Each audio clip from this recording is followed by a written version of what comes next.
Woke Patriot in this mug. Oh, I didn't see the screen's black. Shit. All right.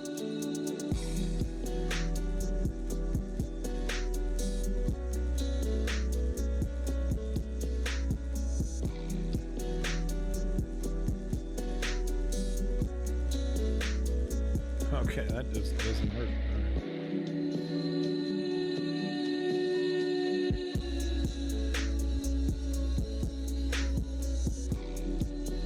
Exactly, Leon. I like to catch them like flies in a web.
Hey, everybody.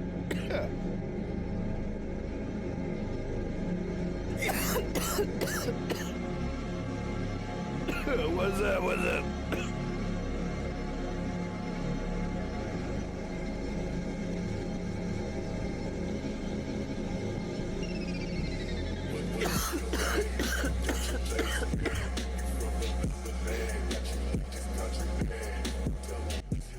All right, big props to Purple Posse there. Welcome everybody to the News Underground. I am your boy, Abandoned Nihilism, reporting from the forest.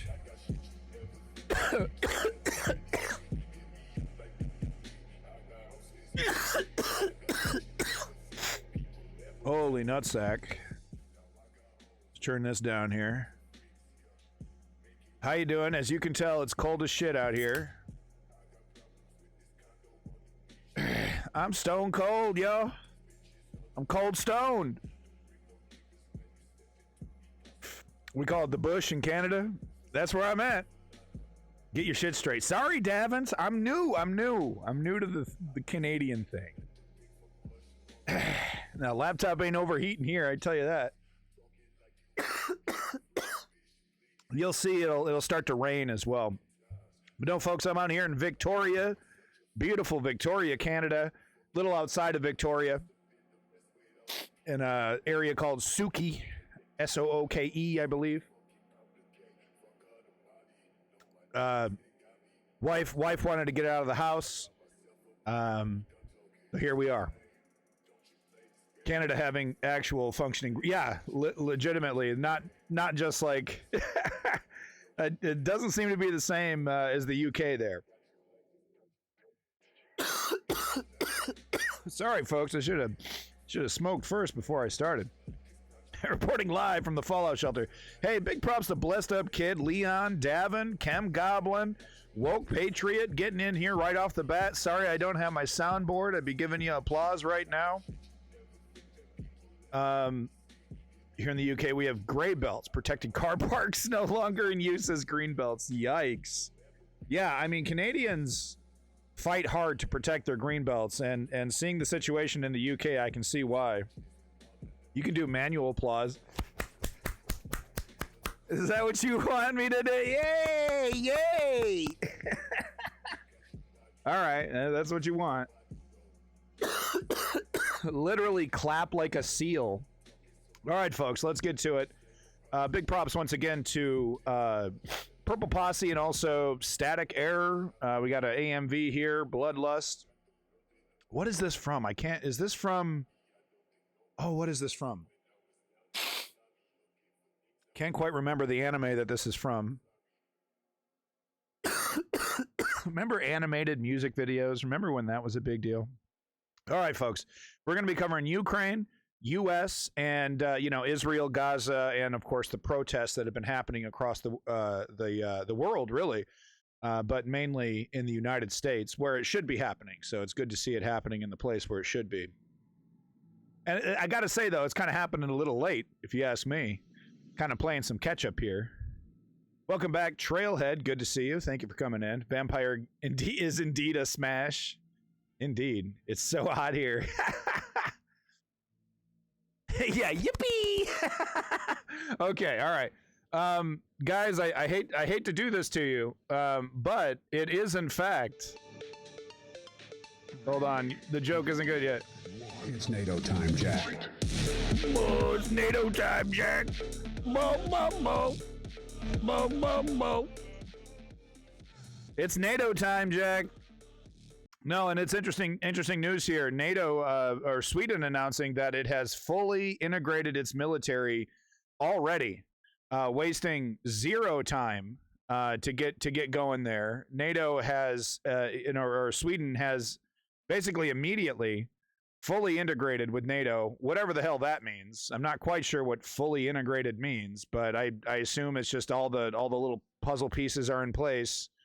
And once again, I just need to point out that, is there music here, or we're just gonna go quiet, go CP times? Is that what's gonna happen? Oh, there we go. But no, so Sweden wasting no time, and once again, you gotta think to yourself, what's the hurry? Why are they hurrying? You'll have to excuse me. It's going to be a little bit more pokey. I have to kind of switch between screens. I have a single screen here, so it makes things a little bit more difficult. So I apologize. It was too cold to protest the genocide in the winter. They had to wait for spring. Oh, for the protesters, yeah. Well, I mean, sometimes it can take a little while for. I mean, it's not just an American phenomenon. A lot of people, they're just like, oh my God, it's like. It has to get really bad to justify it interrupting your life, because it's not like you're being selfish. It's survival. It's survival out here. If you don't spend time on number one, no one will. The government isn't going to back you up. Your what used to be your village, that they're not backing you up. So it's hard. It's hard for people to get this in their schedule, and a lot of the time with a lot of these progressive movements, which is probably it starts with students, which is probably why we're seeing the extremely brutal crackdown, hoping to nip this in the bud right where it is, and hoping that it doesn't spread. Hey Daniel, greetings from Sweden. Yeah, so hey, congratulations over there. Sweden strengthens alliance with full military integration already achieved. Now, I read in the comments section of Reddit, which that's its own thing. But I did read in the comments section that apparently, sorry, that was disgusting. That apparently Sweden is very, the Swedish military is very disciplined. They got their shit together. I'm not going to read this because it's like fucking NATO fucking propaganda. So if you want to read this, you're welcome to. But I just wanted to talk about the headline. Unfortunately, Daniel Blixt, I think this is my only NATO-Sweden related story, so I apologize that we're going to be moving away from this so quickly. It's so nice of you to visit. Do you have any comments you'd like to let us know from a Swedish person, how you feel about joining NATO and and this extremely fast military integration? Do you consider Russia a threat? Do you consider Russia? This is necessary action, you know what I mean?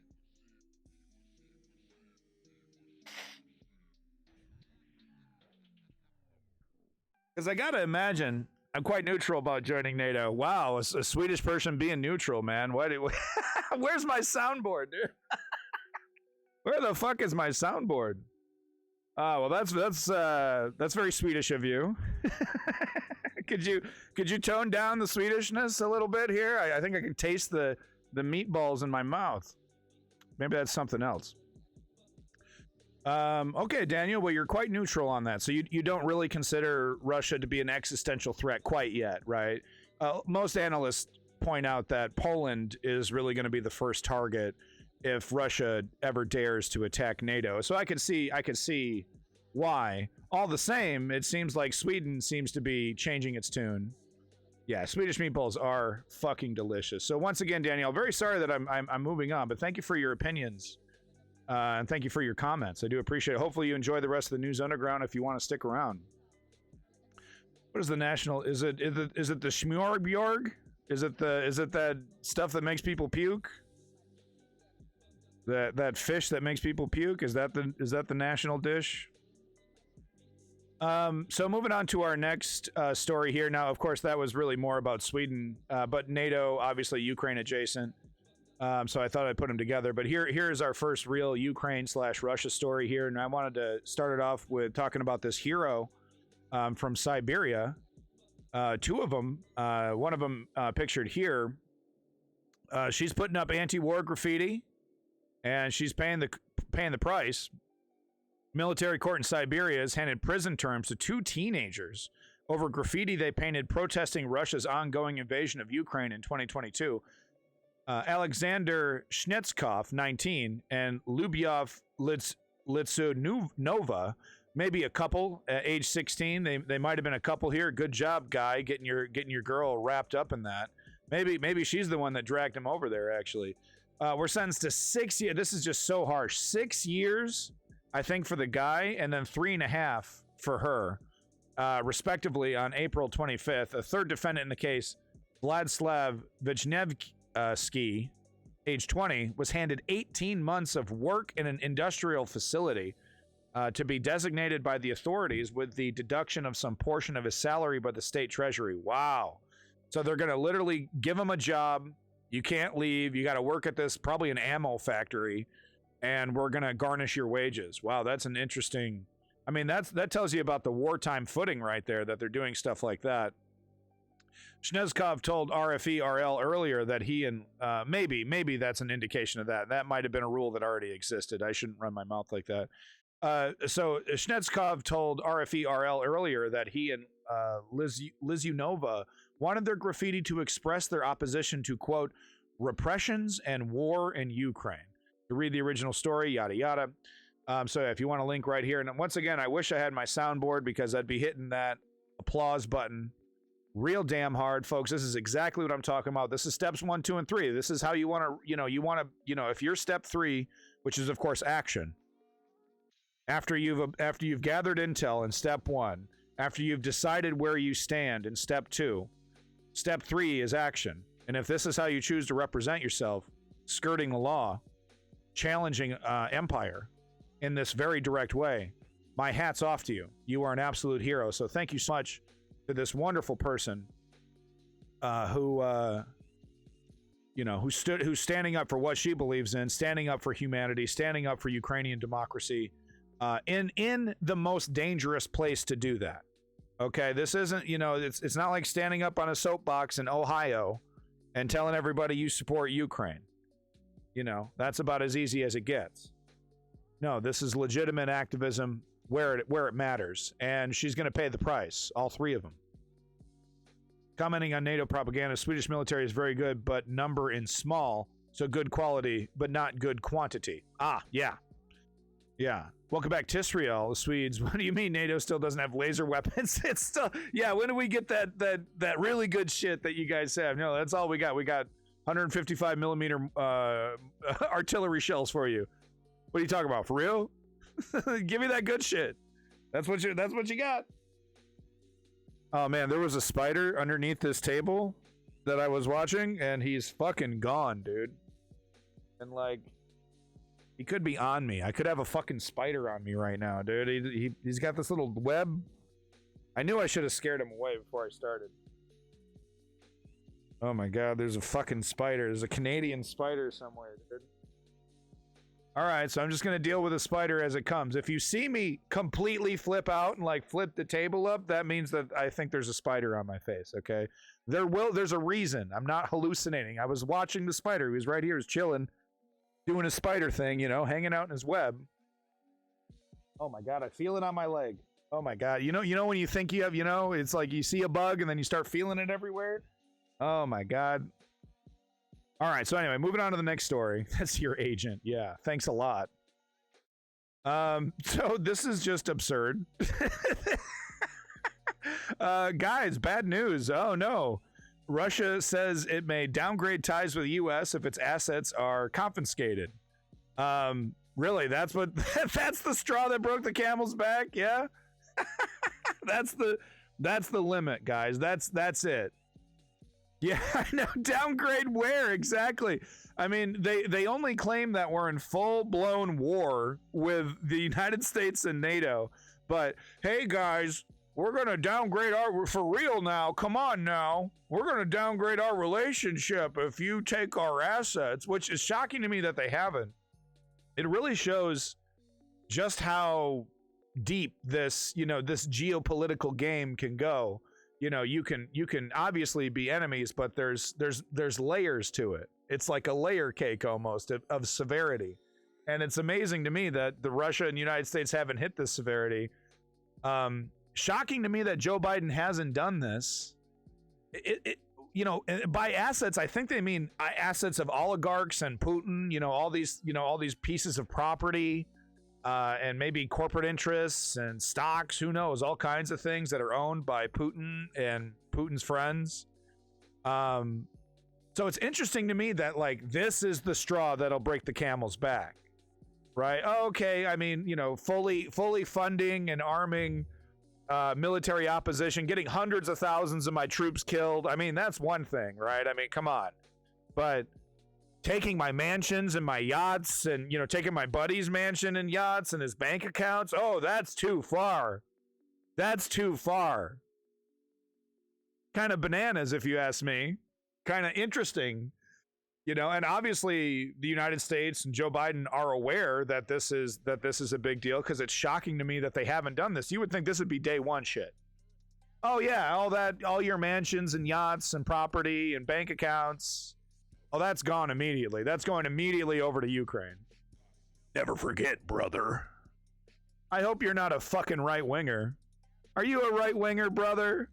Did you see the beard and the tags? And oh no, you thought it was a safe space? Uh-oh, I think he did. Either that or he's cheering on Ukraine. Oh no. Oh no.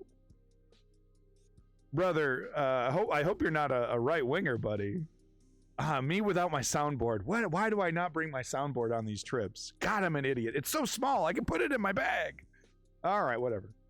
So anyway, moving on here. If you want to read the rest of this, that's fine. I'm not going to read the article on this one. Whatever. They downgrade our ties. Whatever. Okay. We should be allowing NATO to go in there and buttress the North. I mean, what are we talking about here? Escalation. I guess there really is a concern that Russia is going to bust out the really bad chemical weapons if NATO or the United States gets involved. There's no really good way around chemical weapons, is there? I mean, you can equip people with masks and things, but some of the shit is so nasty, it just, you can't really avoid it. This stupid fucking game. Hundreds of thousands of people getting murdered. And these motherfuckers talking about their goddamn assets. My icon in Discord is a flag with a crown jewels and a sword. You're the most left-wing one here. You never know. No, it's true. I shouldn't have berated him. He's been utterly quiet, Mr. Brother. I don't even know if he's still here. Like, fuck this liberal. Fucking cuck. Time to go, cuck. Yeah, okay, so that's the wrong button. Didn't mean to press that. There we go. I didn't know this guy worked for Newsmax, which, you know, once again, I wish I had my soundboard. I'd be doing the Price is Right. So I didn't know this guy works for Newsmax. I guess that explains the cigar and the general swagger in which he kind of holds himself. Whatever, you know, I'm smoking weed over here. I can't judge about the cigar. He certainly loves to have the cigar in his videos. And interestingly, watch, you know, he gets so concentrated on his rant, he totally forgets about his cigar. And look how far it burns by the end of the video. With that said, I haven't really seen him do kind of like, you know, blatant right-wing propaganda. And I've seen him be friendly to Israel, especially, you know, right after October 7th. I saw him, you know, being, you know, friendly to to Israel. But I've also seen him, you know, at least recently, do videos about the failure of Israeli strategy, yada yada, in Gaza. So it's, you know, he's definitely not one of those guys that is for Ukrainian lives, but for some reason is ignoring Palestinian ones. That doesn't seem to be the case with him. So he's not fitting that right-wing mold. But with that said, homeboy's working for Newsmax, which, I mean, it's a paycheck. I'd be tempted if Newsmax said, "Hey, you want a show? Yeah, we like your shit. You want a show?" I'd be like, maybe. I don't know. I think I hear my oh, I think I hear my own stream. So I'm going to try to mute that. Sorry if you hear an echo. All right, let's get it here. I want to talk about isolationism, Ukraine, and Newsmax. You know, isolationism is kind of weird. It's kind of like building the walls of your fortress so high that you can't actually see beyond them to the threat that's outside. So here's Moscow, and its border is roughly 1,600 miles. And between this border and Moscow, you got nothing but tundra. You got no mountains, no rivers, nothing to stop an invasion. So if you take Ukraine, now you've got the Carpathian Mountains down here. Now you've got about 700 miles to defend. Then you take You didn't hear an echo? Okay, and now thank you. you have maybe 200 miles to defend. And that's Yeah, the sorry plan. about that. Oh, You take the vid was black when I was you doing take that? the Damn it. Baltics. Okay, We're sorry, already didn't know fighting that. World War III, but if you want to fight, It was black because I can't go full screen. When I can take the video and put it into full screen, I can do other things in the background. But if I can't, because it's a vertical fight fucking World video. War III harder, wait until Russia takes Poland. I go on Newsmax and I do military. All right, so yeah, so then he talks about Newsmax. So real quick, let me just show you the visual that he had here, because that is a really good visual. Sorry about that, folks. Isolationism, Ukraine, and Newsmax. Yeah. Isolationism is kinda weird. It's I'd kinda love to, building you know, to move it along like normal, but actually see beyond them to the threat that's outside.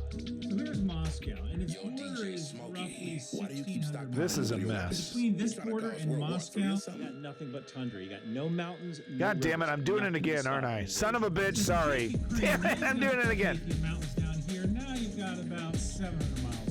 Then you take Poland, and now you This is a have total maybe mess. 200 miles. And that's the plan. You take Ukraine, you take the Baltics. We're already fighting World War III. But if Yeah, you so want he's to just fight so World he's War pointing out that harder, there's a geopolitical. Cowboys go on with Newsmax I thought I and do paused this, son of a military bitch. intelligence analysis. So he's just pointing out that there is a geopolitical advantage to taking Ukraine, Poland, Lithuania, in terms of, you know, how you reduce the amount of border that you have to defend against NATO.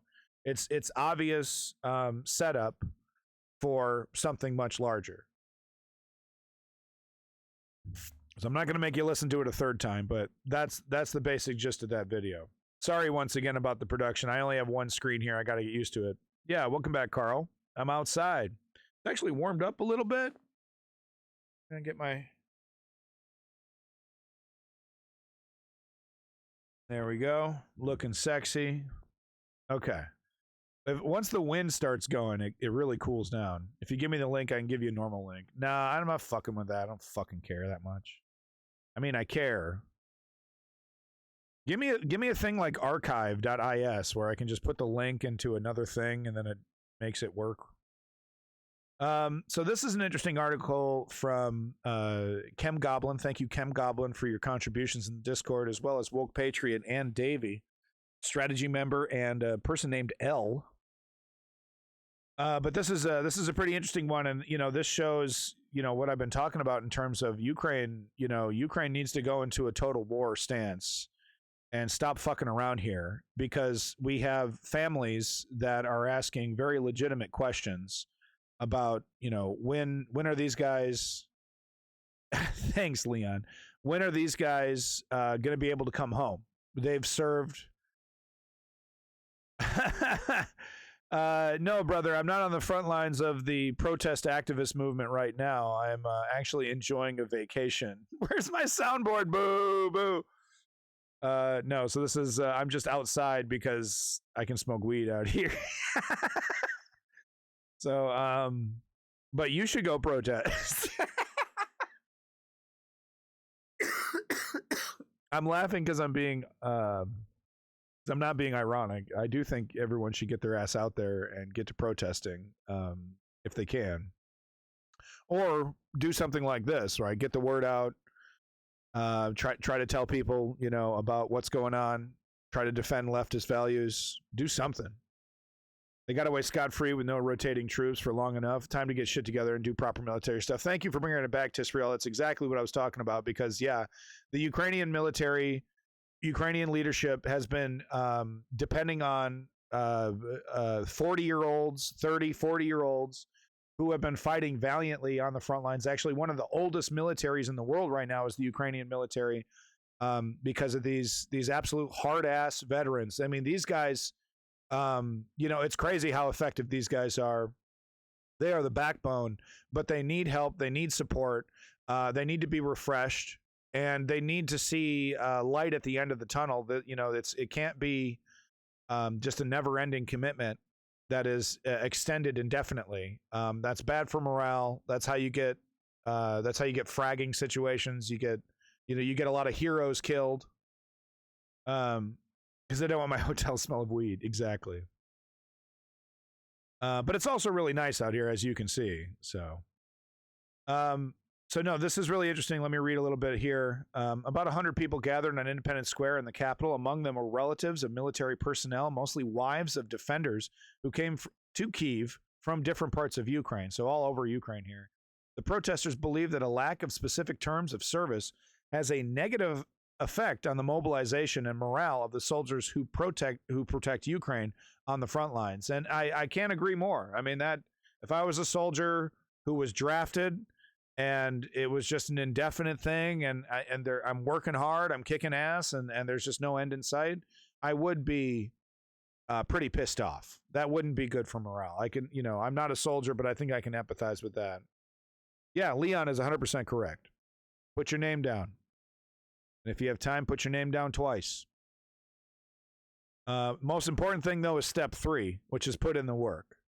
Okay? We have to put in the work. We have to embrace political activism as a reality in our lives. And we need to attack at whatever angle we can, whatever angle we're comfortable with. We have to attack. So once again, I just agree with this comment here. As can be seen from the photo, the participants held placards, quote, "We demand a law on establishing reasonable terms of demobilization." Wow, that is probably the most sensible protest placard I have seen in quite some time. That's about as sensible as it gets. Quote, another one here, quote, "My husband is not your slave." Quote, "I left voluntarily. I got life." Quote, "There are no clear terms of service. There are demotivated soldiers." Wow. So that's another really great placard right there. Very clear, very concise. You can't say there's any confusion here about what they want. Verkhona Rada, Deputy Inna Subson, joined the protesters. So that was interesting that we actually have some government official here, deputy, legitimizing this a little bit. And yeah, this is definitely a black eye. Zelensky needs to do something about this. This can definitely get out of hand. And like I said, there's some real heroes on the Ukrainian front lines fighting their guts out, over 40, and they need a fucking break. They need a fucking break. They need to be refreshed. They need to be cycled out. Yeah, they're articulate, peaceful protester. Yeah, well, Leon, that's the biggest threat to empire right there, isn't it? They got it. That's why they clamp down with such brutality every time. So prehistory. So on April 9th, it became known that the Committee on National Security and Defense of the Verkhovna Rada excluded provisions on the demobilization and rotation of military personnel from the government draft law on mobilization. And look, I get it. You don't want to lose good guys. It's hard to train people. I get it. It's, you're removing talent from the front lines and you're replacing it with a rookie. I get that. At the same time, they're human beings and they're also heroes, that are sacrificing everything. And, they deserve a little hope. They deserve a light at the end of the tunnel. You wouldn't believe how much useless stuff our military does. So Tisrael, by the way, is from Ukraine. Comment here from Tisrael. You wouldn't believe how much useless stuff our military does. That bridgehead over Dnipro was quite the few of our special forces just sitting there for no reason. Yeah, I remember that incident. They were under that bridge. They crossed, they valiantly crossed the river, made the crossing, and then they had to hold this position that was being pounded 24/7. And they held it for days, weeks. They also demanded large amounts of supplies to exist there. It's clear we're not going anywhere until 2025. Why keep them there? Offensive advantage is nothing when there's no offensive to begin with. Yeah, very good point. It's a political move to show how weak Russia is, but it's taking up so much stuff to keep it up that's really not worth it. Yeah, it's especially not worth it, especially when you see Russia basically doing the same thing with Bakhmut and Avdiivka and falling flat on its face and failing. I get it. It is tough though, because Zelensky needs some dubs, and that was framed as a dub. I recall framing that, reading that and basically agreeing that it was a dub. But I think I agree in retrospect now that probably was not the best use of resources, because they weren't able to expand upon that bridgehead there on the Dnipro. Chem Goblin, who's also from Ukraine, saying they were working on demobilization law, which was included in general mobilization law, but it was taking too long. The law was consistently getting revised, so they split mobilization and demobilization, focusing on mobilization first. Yeah, well, okay. Join in 4 easy steps. What is this? He's trying to sell me something, guys. Plus 1K a month. Thank you for your service, brother. Oh, he's a salesman. I thought he was a new viewer. Oh, I'm so disappointed. I should just pull the plug, huh? Just buy the viewers. Yeah. Military servicemen, I have a soft spot for. It takes a lot to put your life on the line, and at the end of they deserve a good pension and fair treatment. Yeah, it's the hardest job in the world. It's the hardest job in the fucking world. Yeah, random scam, I know. What's the last sentence every time? Hey, brother, love the show. Buy my shit. Talk to you later. The execution of the issue of demobilization from the draft law was initiated by the Commander-in-Chief of the Armed Forces of Ukraine, Oleksandr Syrsky. The Ministry of Defense stated that the draft law on military demobilization will be ready sooner than in 8 months? Yeah, guys. No. Not fast enough. Not fast enough. Look, it's not a game. It's not a war killer. It's not going to change, the frontline reality. But, hey, you're getting the support now. Joe Biden and Mike Johnson finally got off their asses to get something done. Let's keep the momentum going. Let's keep the good press going. I get it though. Zelensky's in a rock and a hard place. Okay. He needs these veterans more than ever. So probably talking to him about, oh, you got to get these veterans off the front lines. He's like, that's absurd. You know what I mean? We're going to lose this war with that mentality. So I can see it from the other side as well. I don't know if you can see, but it's raining right now. I don't know if you hear that or see that. Probably can't really see that very well. It is raining, though. All right. Moving on to our next story. Thanks again, Chem Goblin, for this. It's a very important story, and it's a very complicated issue, unfortunately. It's not black and white here, but I do think these people need to be shown, thrown a bone here. You got to show us the forest at the end. It looks cool. Oh, yeah, for sure. Candidate requirements. What the hell is this? Hold on. Let's see here. Oh, nice. Okay. Oh, no, it's a link to, okay. Yeah, all right. Hey, man, if you want. My wife would literally kill me first.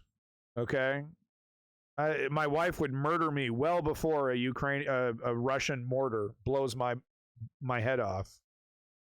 But yeah, if you have experience, if you have the balls, if you have the guts, the metal, and this is how you wanna do it, I encourage it. It's a tough decision though, and you gotta be able to carry your own. But thank you for that link. I approve of that. I thought you were scamming. I thought that was a link to a scam. Okay. Unfortunately, little bit of bad news. The good news, we just got the good news about the aid. It's coming. It's on the way. It's being expedited as quickly as it can. With that said, it's not there yet. It's going to take a couple more weeks at least for some of this stuff to get to the front lines, the most critical stuff to get to the front lines. Ammo for the guns, mainly, that are already in place. So in the meantime, Ukraine doing the best it can to keep Russia out of Chasiv Yar, but it's tough. It's really tough right now for many reasons. But just expect this kind of news for the next little while until Ukraine is able to not only get the resources, but then reconfigure. I mean, because basically they got to buttress, they got to get ready, brace themselves for a Russian offensive. So this whole idea, it's not a video game. They're not going to power up and go Super Saiyan and fucking start blasting through Russians. It's a momentum thing, and a victory for Ukraine in this scenario would be, preventing Russia once those resources get there in the next 2 to 3 weeks. Preventing Russia from moving forward and succeeding in any more pushes once those resources get there. That'll be the victory. And once again, of course, preventing Russia from taking Chasiv Yar is probably the most important thing. So I would assume that's a big expedite going there. But let's get an update here from France 24. Everyone's favorite France 24. Here we go. A somber message from Alexander Siersky. Tell us about what he's saying and perhaps the context of why he's saying it now. Well, I think he was trying to say that those gains by the Russians weren't all that significant, but he did admit that Ukrainian forces have retreated to positions west of 3 villages that he mentioned in Donetsk region. One of them is Novomihailovka. I don't know if you've got a map that can show you where this is. It's southwest of Donetsk, so that's one of the prongs of the Russian attack, trying to reach the key town Ukrainian of time to the southwest of their stronghold, if you like, of Donetsk. And then Alexander Siersky mentioned 2 villages northwest of Avdiivka, which the Russians managed to take in February. As you know, they've been pushing northwest from there ever since. Colonel Siersky admitted the village of Berdichi and one other just next to it had been taken. The Russians are saying that they've gone further than that and taken Novobakhmutivka, which is further to the northwest there. And that is an analysis that seems to be shared by some of the Western observers who are also producing their assessments of the battlefield. So very difficult situation all along the front line, not just in Donetsk region. The Commander-in-Chief also mentioned the northeast of the country, Kupiansk. It's fucking pouring right now, dude. Region. The Russians have apparently taken a small village to the southeast of there as well, which is inside Luhansk region, but was Ukrainian held until recently. So they're inching forward there too. And according to the Ukrainian military, they're okay. I'm sorry. I'm gonna break up the flow here, but I just got to show you the situation. Coco Gadget Umbrella. Now hold on. Let me go full screen with this. Show you here.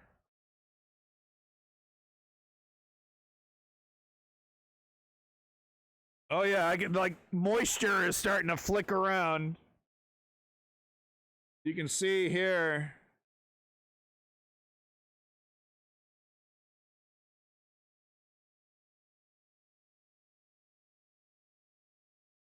Should I do a bathtub stream? What do you guys think? Should I do a outdoor bathtub stream? Let me know. But it's actually dumping right now. Okay, there you go. There you can see the rain a little bit on the car. Yeah, there you go. Just absolutely dumping, so I'll be all right. I'm protected. Okay. But the moisture... Oh, it's hailing. It's fucking hailing. Oh, my God. Okay, this is kind of wet. Getting a little wet here.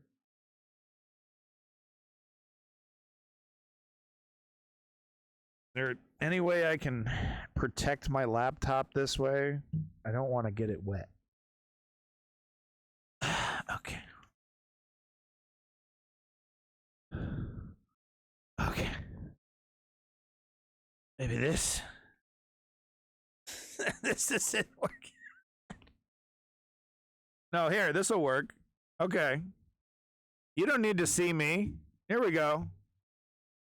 All right, perfect. All right, perfect. You don't need to see me. I'm here. You know I'm here. You can hear me. I'm not going anywhere. Geolocated my position. I told you the town I'm literally in. This is why I watch stream. Okay, here we go. Back to the news, guys. Serious. This is serious news. Also trying to make gains all along the southern front line, though they're not having any success there. At least that's what the Ukrainians say. Gulliver, we were just looking at the map as you were explaining the different areas that Russians have said they're advancing on. Chasiv Yar comes up on the map as well. A lot of talk about Russia getting close to Chasiv Yar. Chasiv Yar, there's... I meant to mention Chasiv Yar, actually, because that's obviously the one to watch at the moment. If the Russians manage to take that town, they've got the high ground, very good position to be attacking the big Ukrainian-held towns of Donetsk region, Slavyansk, Kramatorsk, and so on. From what I can see, they haven't advanced in recent days in Chasiv Yar, but the battle there is still going on. Of course, the Russians are trying to take as much advantage as they can of the Ukrainians' lack of ammunition, while the Ukrainians are waiting for their new Western supplies to come in. The Ukrainian military saying that the Russians have deployed huge numbers of additional troops to that offensive in Donetsk region. That's really interesting. That explains sort of my question. What is its significance? As you said, its position, it's its height on a hill. Now, also this Black Sea coast Absolutely. today, Mykolaiv. Tell us about what's happened there. Drone attacks hitting a hotel. So the Ukrainians have confirmed that a hotel was hit. The Russians also said they hit a hotel and claimed that what they described as English-speaking mercenaries were staying in the hotel. Of course, the Ukrainians haven't confirmed that. The Russians often say that there are, of course, foreign fighters fighting for the Ukrainian armed forces. I think they're integrated into the Ukrainian armed forces. They're not fighting for any sort of private military company. So in that sense, they shouldn't really be called mercenaries. But we can't confirm whether the Russians' claim here is true. The Ukrainians say that there weren't any casualties, but that usually means that there weren't any civilian casualties. So whether any of the mercenaries, so-called, I should say, of the foreign fighters, if they were there, were hurt, I'm afraid I can't tell you. The Russians, what was interesting, also say that they're targeting a shipyard that's producing naval drones. The Ukrainians haven't confirmed this either, but it's obviously... something that the Russians very much want to do exactly, is to target the Ukrainians' military production facilities and also the logistics of the transport of Western supply armor being suffocated right now by a stoner. Why I think they have targeted areas along the south coast. This allegedly the shipyard in Mykolaiv, and it's also why in recent days they've been targeting Ukrainian railway infrastructure because they think that's where the Western weapons are coming in, being transported by the railways.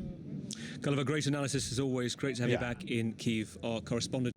So just as we, as we've been seeing, not major gains, but enough gains to change the reality of the battlefield. And thank goodness the aid is coming. Thank goodness the aid is on the way, because I don't, a couple more months of this, it would have been done. It would have been over.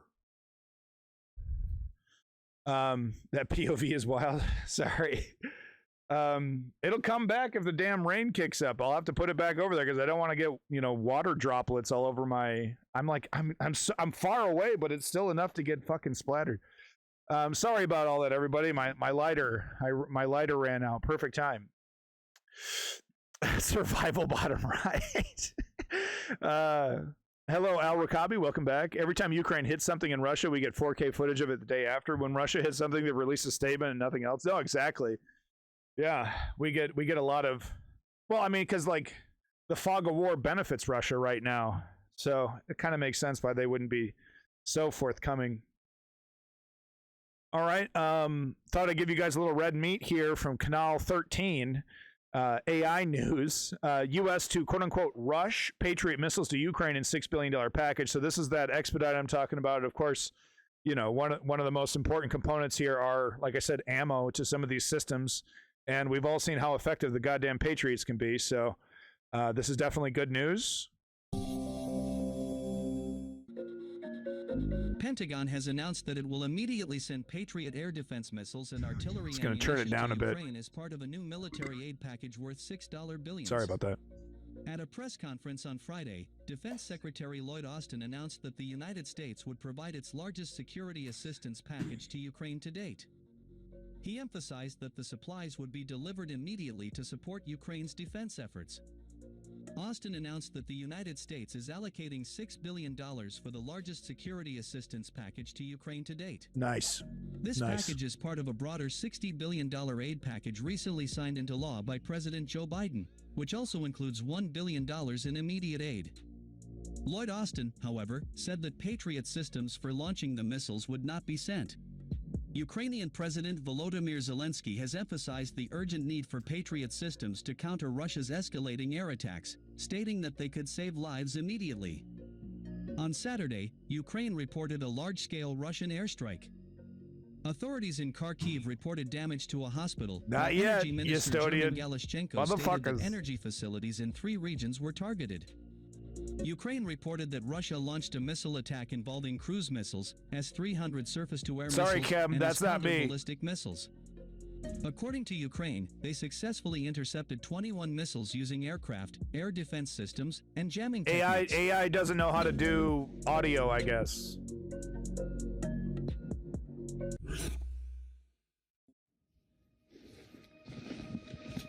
We'll watch a little bit of this, a little bit of red meat.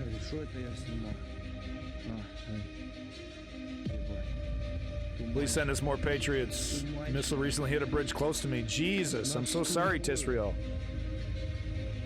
It's terrible news.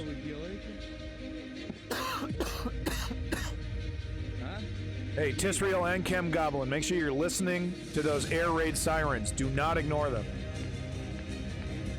Oh my God, the music. Ugh. Guys, we don't need the Call of Duty music, okay? We got the sounds of a real battlefield, you know? Don't need this. We don't fucking need this. But here we see these absolute true badasses holding it down.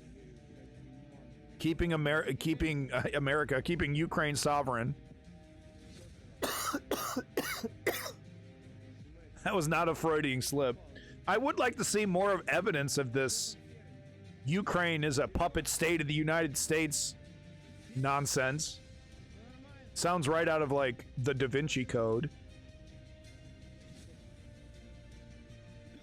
Because even when Ukraine was a vassal state of Russia, there was still some pretty big autonomous actions there. Hell, they changed that constitution. And then there was no action for a couple years, I think, after that constitution was ratified that had NATO in it. Hey, let's make sure we blast Call of Duty music over this guy, what he's saying. Who fucking cares about what he's saying, man? He's just Call of Duty, dude. Let's go. These motherfuckers. All right, so there you go. Can't even really hear what he says. There's no fucking subtitles. Man, AI does not know how to do news. AI is really bad at news, guys. Did you know that? All right, so that's the end of my Ukraine coverage. As a little reward for sticking around, if you're still here, I thought I would show you this absolutely amazing video that I saw. Talk about skin of your teeth. Talk about skin of your teeth. Situation here. So it's kind of hard to see because of the perspective. Basically, what's happening is this helicopter is lifting a heavy load that is, on this island, this island that has this lighthouse, picking up a heavy load. and the balance gets out of whack, and then you see what happens here. It's crazy. Watch this. So here's the helicopter. It looks like it's approaching, but it's actually just coming down, with this heavy thing. And then watch this. Holy shit. Inches off the water. Pulls it out. That's not fire. That's an inflatable. It's part of an emergency inflatable. The pontoons apparently have like an emergency inflatable thing. But look at that. Holy shit snacks, dude. Oh, doggy. Yeah, so that's the emergency. That's what we see. That smoke is that emergency system that's inflating those pontoons. Whoa, the helicopter thought it was fucked. Even the helicopter thought it was toast. And look at that pilot getting that out of there. So apparently the pilot immediately went back to the airport. Amazing stuff. Once again, I wish I had my soundboard because just absolutely amazing footage. Real pro. Lighthouses are so cool. Isn't that so? Actually out here in Victoria, we've been checking out some lighthouses. There's small little dinky lighthouses, tiny little ones. They're all automated now, so not nearly as fun as what they used to be. Amazing stuff. All right, so moving on to our U.S. news. Let's go ahead and update the old subject here. We got a lot, and it's a varied mixed bunch here of a little bit of praise for Joe Biden, a little bit of shitting on the Democratic Party, a whole lot of pointing out the absurdity of the Supreme Court. I even have, guys, and I need to apologize in advance here.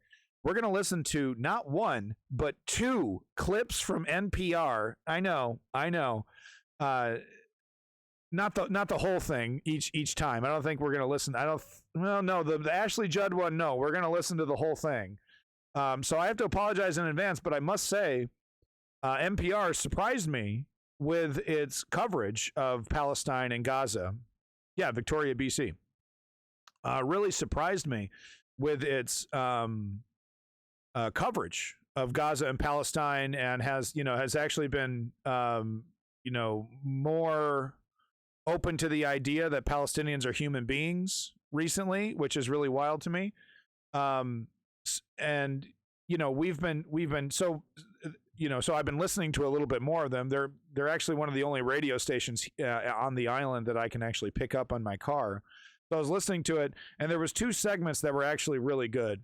And the first segment I'm going to play you here actually pertains to a debate we just had just a couple streams ago about the use of the term genocide and why I consider it ethnic cleansing over genocide. We looked up the definition. It's about it's a legal term. It's a technical term used to describe a situation of complete erasure of a nation or a group, and this this debate on NPR was happening internally, so they felt that they would get the standards and practices person, basically the person that's in charge of, okay, what does this word mean? How do we use this word?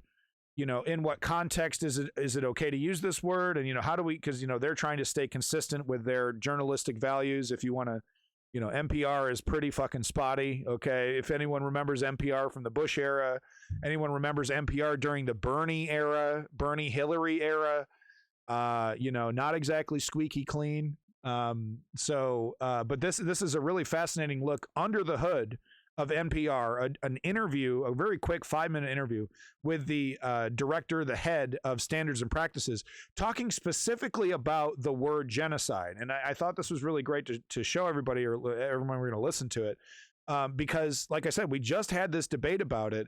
And, I guess I hate to be on the side of NPR on this one, but I guess I kind of agree with them on this one about the use of the term genocide.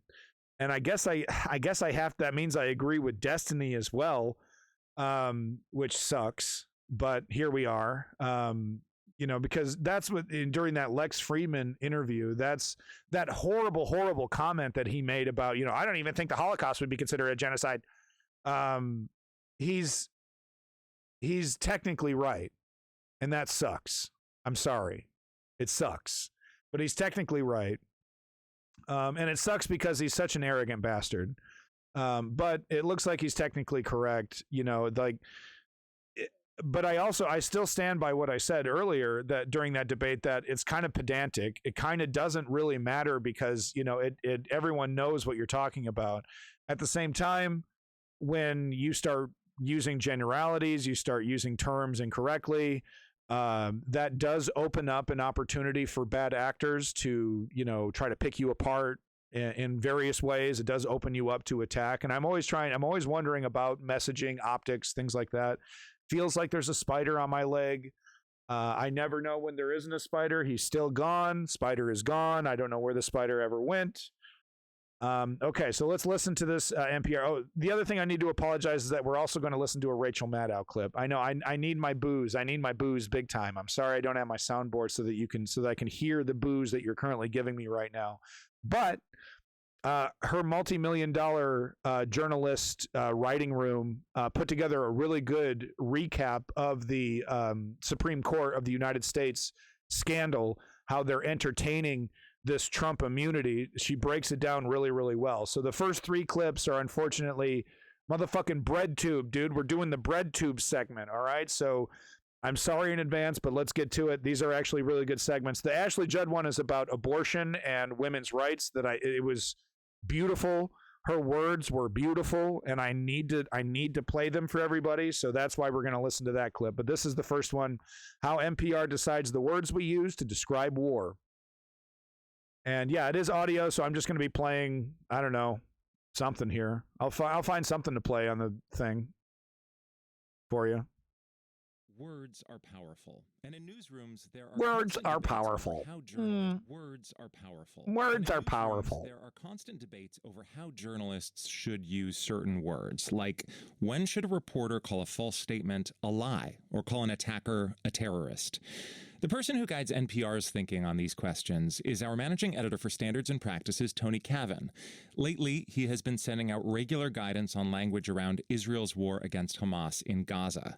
And so we've invited him to pull back the curtain and provide some transparency on NPR's thinking about the words you hear or don't hear on our air every day. Tony, thanks for being here. Well, thank you for having me. Everyone in our newsroom knows who you are, but you're less well known to our listeners. So could you start by just explaining briefly what your role is?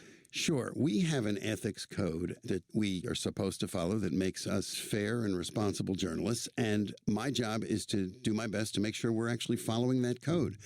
The one thing we bring to the table as a news organization is trust. And if we don't have our listeners' trust because we appear to be taking sides, NPR, then it's very hard for us to go beyond that. So in many cases, you are taking kind of abstract principles from the ethics code and applying them to specific scenarios. And I'd love for you to tell us about what that process is before we get to the specifics of the war in Gaza.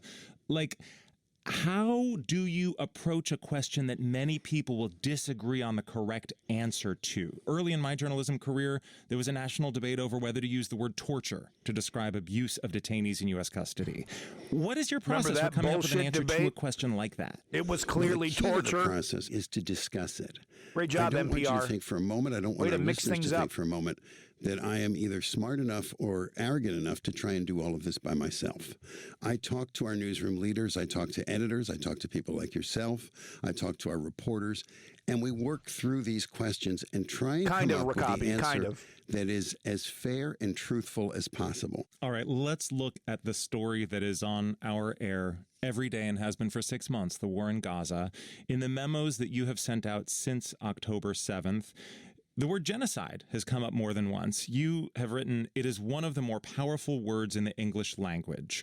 What should listeners know about how and when NPR uses that word? Generally, NPR does not use that word. We may quote other people using that word, and that word is essentially an accusation. Genocide is a legal term. It's a crime. And one of the things you need to prove genocide is you need to prove intent. And that makes it very hard to prove. There are very, very few cases of proven genocide. Yeah. So when we quote someone accusing someone else on either side of genocide, we point out. So does that mean that the leftists that are currently calling what's happening in Gaza genocide are dumb and we shouldn't listen to them? And They don't know what they're talking about. No, because they're using a technical term wrong. Oh no, the regular public is using a technical term incorrectly. Oh, heaven forbid. So that's totally ridiculous. But one of the reasons why I wanted to play this for you is that, from my perspective, I guess I'm a journalist, whatever the fuck that fucking means. But that's kind of where I'm coming from a little bit in terms of why I've been calling this an ethnic cleansing instead of a genocide. But at the same time, like, once again, do we throw away the opinions of the pro-peace crowd because they're misusing this technical term? No, absolutely not. And they also, we won't be able to prove intent until the end, basically. What happens when they're correct?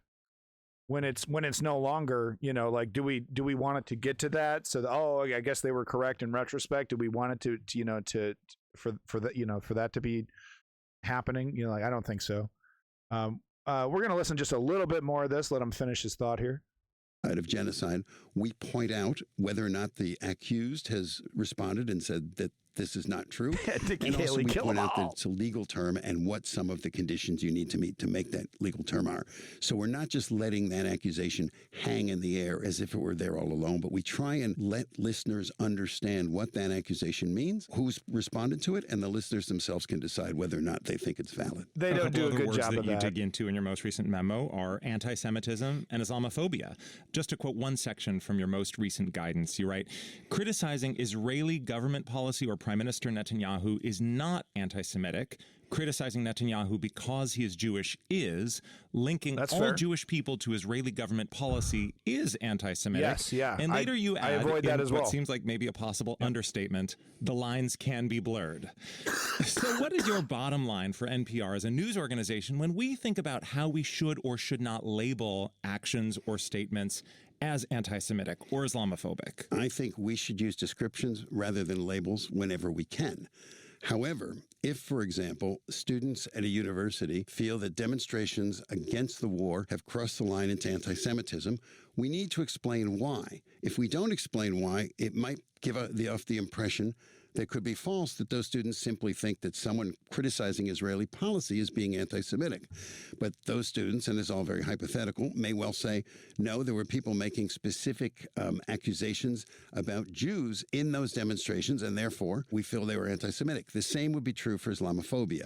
People who conflate the actions of Hamas with Islam or the actions of a number of militant groups that claim to be acting in the name of Islam with all Muslims, that we need to be careful of as well. So, like I say, what we want is descriptions rather than labels. But if people are using those labels, we need to put them in context. Does your guidance on these subjects ever change or evolve over time once you've issued a memo? Is it set in stone? All right. It does. I know we're talking about very weighty subjects here, but one of my baptism by fire at NPR. Yeah. So now they get into some other stories and stuff, but that was the main gist of what I wanted to play for you there. Hopefully, sorry by the way that it's just NPR audio, but I thought that was really quite relevant to what we were literally just talking about. I think it was the last stream. So thank you for indulging me. So the last NPR clip here, and I'm sorry once again that this is NPR, but I can't stress how important Ashley Judd's words are in this. So she's what we're talking about here is the Harvey Weinstein bastard got his appeal approved. So now all these women who made testimony against him have to do it again, and they have to, recount their rape stories in front of random strangers just to get this criminal put to jail. And, because of his high-powered, expensive lawyers and all of his, high-powered, expensive friends that still have his back, he's been able to get this appeal. He's actually, this is like multiple counts, so he's actually guilty of he's like stoned, like the appeal process is done, and I think another thing in other places. So the motherfucker's still in jail, and he's going to be staying there, it sounds like, because of the other cases. But this one, the appeal has been approved. So, and apparently it's the big one where a lot of different women made testimony and made statements, told their story about legitimate rape. legitimate rape. Okay, and this is no joke. This power dynamic, it's not cool. It's not like, Andrew Tate, I wish we could go back.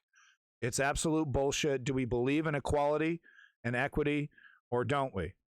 For humanity, okay? Or do we believe in this, ridiculous incel idea that women are somehow property of men? We're owed them something. We're partners in this. We're not alpha and beta. So I think her words are just amazing. I was so inspired, and I have to play this for you here. So let's get to it. Harvey Weinstein's 2020 rape conviction in New York has been overturned. The state's Court of Appeals, in a 4-3 vote, has ordered a new trial for the 72-year-old former Hollywood mogul, setting off a wave of critical reactions from survivors, lawyers, and activists. One of those voices is Ashley Judd. She was the first woman to come forward on the record with allegations against Harvey Weinstein. The series of reports that resulted propelled Oprah had his back, by the way. Ashley Judd joins us now. Welcome. Thank you. So what went through your mind when you first learned the conviction got overturned? What went through my mind, Elsa, is that male sexual violence is a thief. It is disruptive. It is intrusive. First, it steals our sexual autonomy. They harass and rape us. And then while I'm happily planning our summer vacation to Yellowstone National Park, waiting to get our camping permits, trying to prepare my speech for the UN General Assembly, at which I'm speaking on Monday about population and development, I get this news that the majority has overturned his conviction. And I have to respond yet again to Harvey Weinstein's serial sexual predation. Can I ask you about the ruling, though? Because this is New York's highest court, they said that Weinstein did not get a fair trial because the judge allowed testimony that didn't form the basis of the specific charges at issue. This is testimony from multiple women. And that is why this case was considered fragile all along. There's a fundamental rule in criminal trials that defendants are to be judged on the acts that they are actually charged with. So really, how surprising was this outcome? Well, I'd like to point out that the minority opinion burns like hot coals. I mean, their dissent flies like steam off the page. And the Molyneux witnesses, which is what the women who came in to establish the pattern. A pattern of predatory behavior. Right. Did an incredible job establishing that they too had been victimized by his predatory behavior. And I understand the majority wanted to apply a more regressive standard. And this is an example of institutional betrayal. And so many survivors of male sexual violence end up describing this moral injury as having been worse than the original violation of their bodies. What does this ruling do more broadly to the Me Too movement, if we can go there? Because so much of Me Too was about people breaking their silence to share stories, right? And discovering while they were sharing that they experienced common pain at the hands of certain individuals. That collectivity gave them a voice. And now we have the highest court in New York basically saying too many voices can be impermissible. So what are the implications of that? Too much evidence. The Me Too movement? Yeah, and I think it's important that we talk about this because this is a moment, and Me Too is a movement. When the hashtag went viral, there were 850,000 women on Twitter in 12 hours. And 12 million on Facebook in 24 hours. We are legion. The most dangerous place in America for a woman is in her home. And more women have PTSD than veterans as a result of male sexual violence. And as Tarana Burke said yesterday, the bad news is that there are so many survivors of male sexual violence, and that's also the good news. Tarana Burke, the founder of Me Too. And people can visit Me Too. They can call the rape and incest hotline. We will tell our stories because those are acts of leadership that spark others to collective action for good purpose. And Me Too movement is not going away until men change their patterns of masculinity and stop raping us.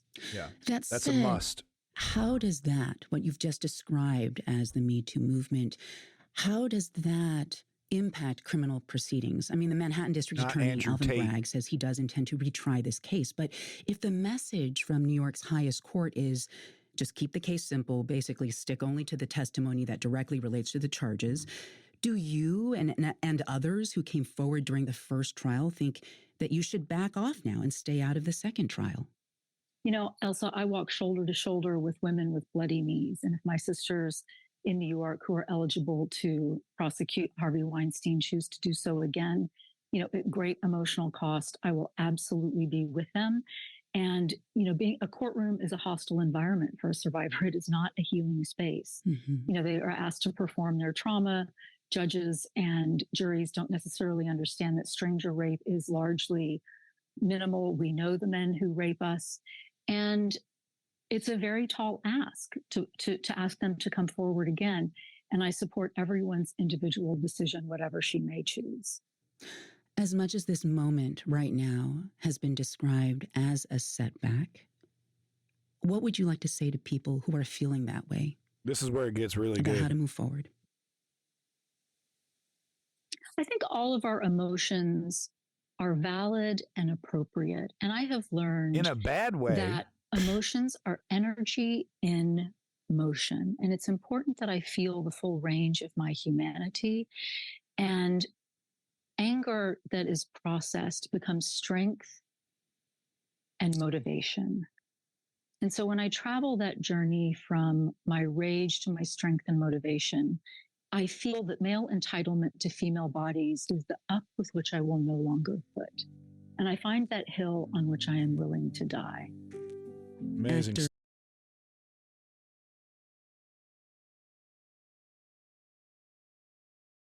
There it is. There it is. I'm back. We're back. Sorry. It's spotty. It's real. I'm deep in the woods. I'm back. I'm back. We're back. We're back. We're back. We're back. We're back. We're back. It's internet in the woods. Okay, give me a break. They're talking about like the problem has something to do with being male. No, they're not. No, she is not. You're not listening to her. Okay, you're not listening to her, Kim Goblin. Quite, you're wrong on that one. How's the campground though? Water nearby? Oh, it's not a campground. It's a shed someone built on their property. So it's nice and isolated. I got check it out. Davin, did you see the bathtub? I got an outdoor bathtub if I want, man. Oh yeah. Living La Vida Loca. But no, if you're pro Andrew Tate, you're pro rape. Yeah. Oh yeah. Straight up. If you're pro Andrew Tate, you're pro rape. Okay? He's the exact opposite direction that male masculinity needs to go in. Being a man means protecting the weak, not taking advantage of the weak. Whether strength or, otherwise, we should be helping people. That's the manly thing to do. That's the heroic thing to do. Not lord over people with your power and wealth and prestige. Some kind of insane rat race that only a few could ever obtain. And they don't, it's not about alpha. It's not about being superior. But yeah, no, pro Andrew Tate is pro rape. So the words of Ashley Judd there are amazing. Thank you so much, Ashley Judd. Make sure you look her up too. She's incredibly intelligent. She does. I don't know how many years she's been doing this. Well, I think 10 years. She's been like a diplomat or something. Pretty wild shit. But her speeches are nuts. I definitely recommend checking out some Ashley Judd speeches. She's absolutely crazy. Really fiery speeches, and really makes you want to give your mom a hug. Try to give some respect to women once in a fucking while, which is my own personal problem. I see a beautiful woman, fucking lose my mind. So it's like, I got my own problems. Maybe I'm overcompensating. Maybe I'm not. Because, I hear shit like Andrew CK, or what the fuck his name, jerking off into a fucking flower pot in front of these, two young women comedians. trying to, he's like, oh yeah, hey, I'll do an interview, show me your stuff. Then the motherfucker starts masturbating. And then all this Harvey Weinstein shit. So you know what Harvey Weinstein would do to women? He'd be like, "Oh, let me sleep with you." They'd be like, "Hell no." "Oh, okay, let me watch you masturbate." "No, fuck no." No, okay, well, I'll let you be the leading role in a movie if you let me watch you shower. Or if you just send me a video of you showering. Shit like that.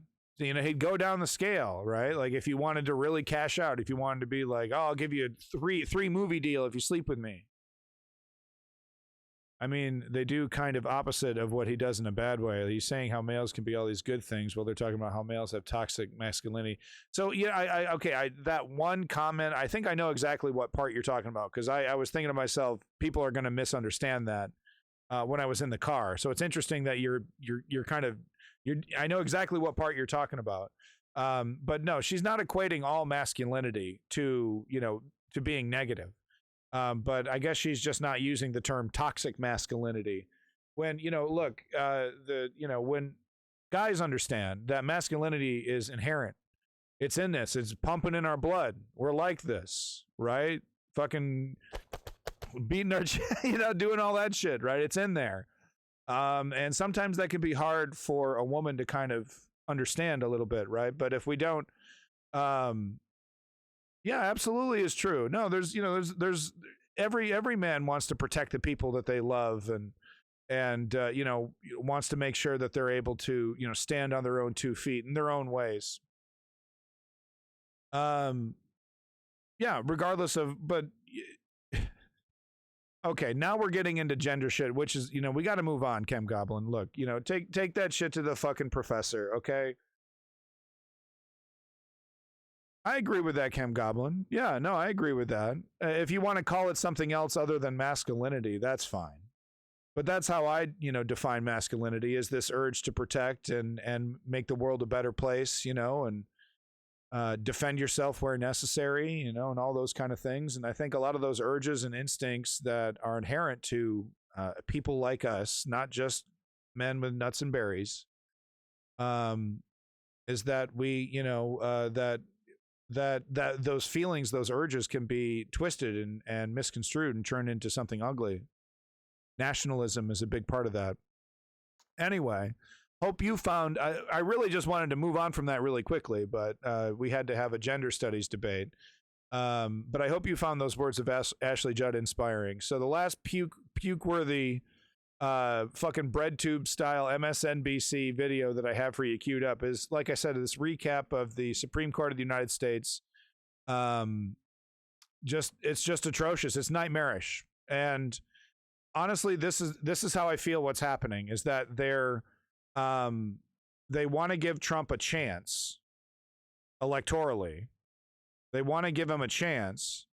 And if he loses, they get to still keep their legitimacy. But if he wins, then they get to keep maybe they get to keep their jobs. Because this idea that a president can just do no wrong is gonna let the Supreme Court oppose him.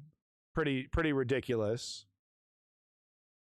So this is just, this is really a historic moment in American history. It really is wild.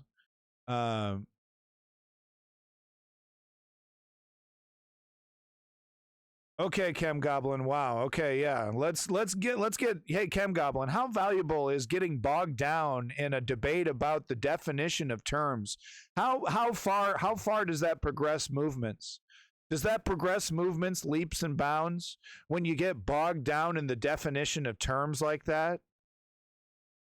The CIA wrote a manual about how to disable and destroy leftist movements. Do you know that? Way back in the fucking 50s. Step 1 was to split everything up into a bunch of committees and debate every single little term.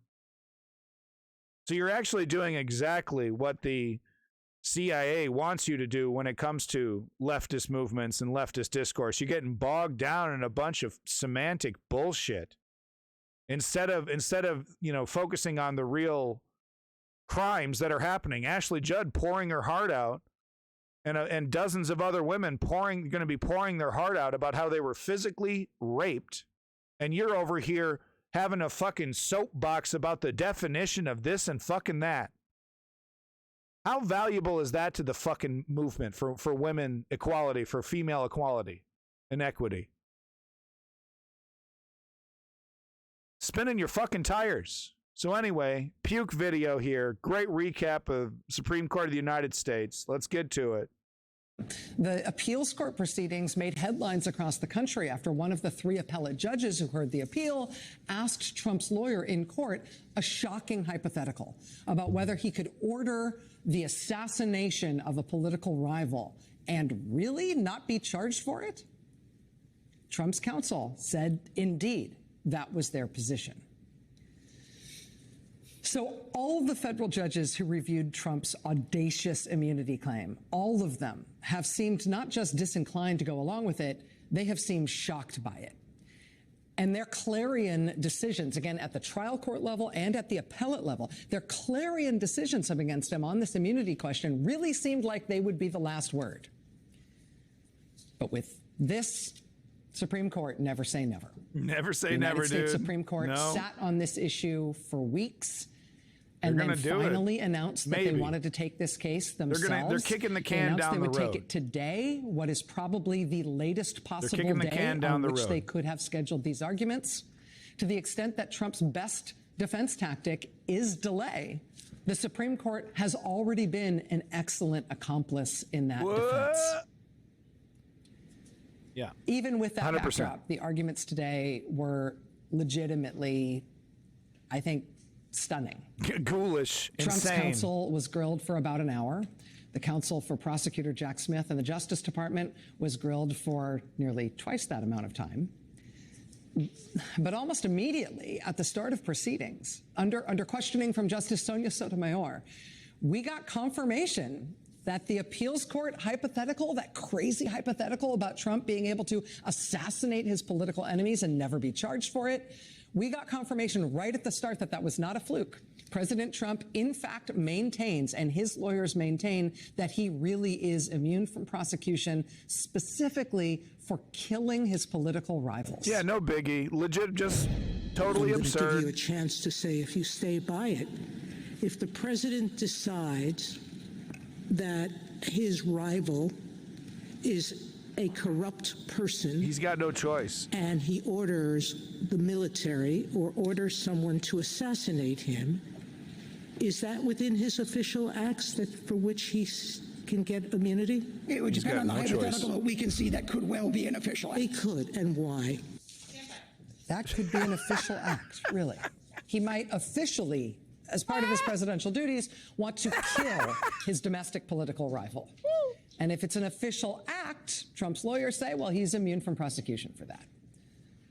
So in other words, yes, we think he should be able to do that. Anything else you want to clarify that he should be able to do? It turns out quite a bit, Sotomayor actually. should ask him, it's not just is it okay if Biden does that? his individual domestic political opponents. It's So that's worse okay for than Biden that. then, right? Over to you, Justice Kagan.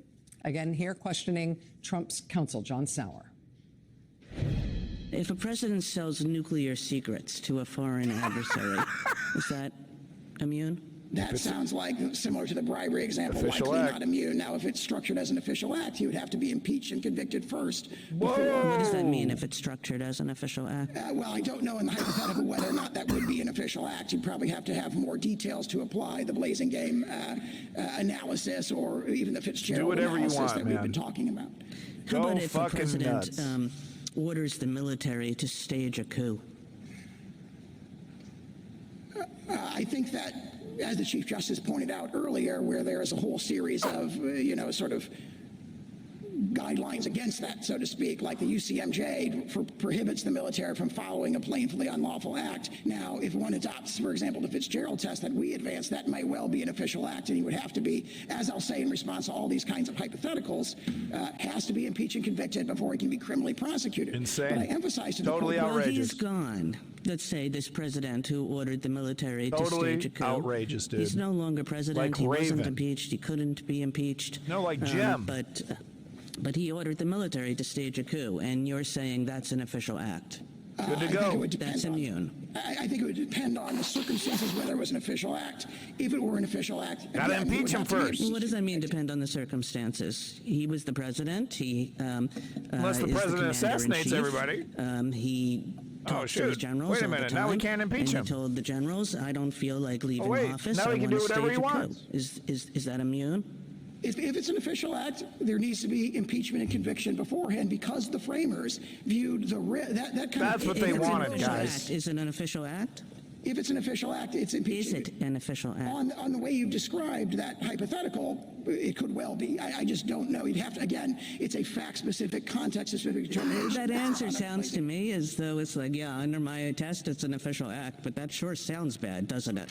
Well, it certainly sounds very bad. That's what the framers have. It's fine. That's fine. This is what the framers intended for the president to be a total full-blown king, and he can assassinate and kill whoever he wants, and obviously, he wouldn't do that because he just, there'll be an impeachment.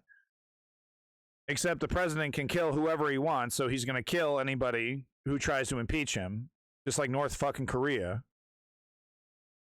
Oh yeah, I guess I didn't really think of that. Oh yeah, wait a minute. Yeah. No, of course he's thinking about that. I don't understand why Sotomayor and the other justices aren't going there. They're getting right up to the edge. Right, and then not going like, okay, well, doesn't that open it up for, you say he can kill anybody he wants. I don't know why they're stopping. Chem Goblin, I see what you're saying, and I still disagree. All right, let's keep going. That's why the framers have a whole series of structural checks that have successfully, for the last 234 years, prevented that very kind of extreme hypothetical. Has that extreme hypothetical always been prevented? But yes, Your Honor, that certainly, quote, sounds very bad. You can see where he's going at the end of this, though, right? When he calls that an extreme hypothetical. This is an important part, I believe, of how today's proceedings went. Yeah. Trump's She's lawyer spot on. And most of the conservative justice today carried... No, this is really important. Stop what you're doing and paying attention, because I talked about this yesterday as well. But this is the big problem, is that Alito and these other justices are entertaining this idea that it's a hypothetical when it's a motherfucking guarantee. It's actually already been attempted. Was that an extreme hypothetical? This is an important part, I believe, of how today's proceedings went. Trump's lawyer and most of the conservative justice today carried on with these proceedings at the Supreme Court as if it is just a wild hypothetical, just a crazy pipe dream, like a Martian scenario, that a president might try a coup, might try to use force to stay in power after he was voted out. Yeah, who could ever imagine something like that? Trump's lawyer today called that unlikely. He specifically called it, and I quote, very, very unlikely as a scenario today. That is the wisdom of the framers. What they viewed as the risk that needed to be guarded against was not the notion that the president might escape, a criminal prosecution for something, sort of very, very unlikely in these unlikely scenarios. They viewed much more likely and much more destructive to the republic the risk of factional strife discussed by George Washington. The framers did not put an immunity clause into the Constitution. They knew how to. There were immunity clauses in some state constitutions. They knew how to give legislative immunity. They didn't provide immunity to the president.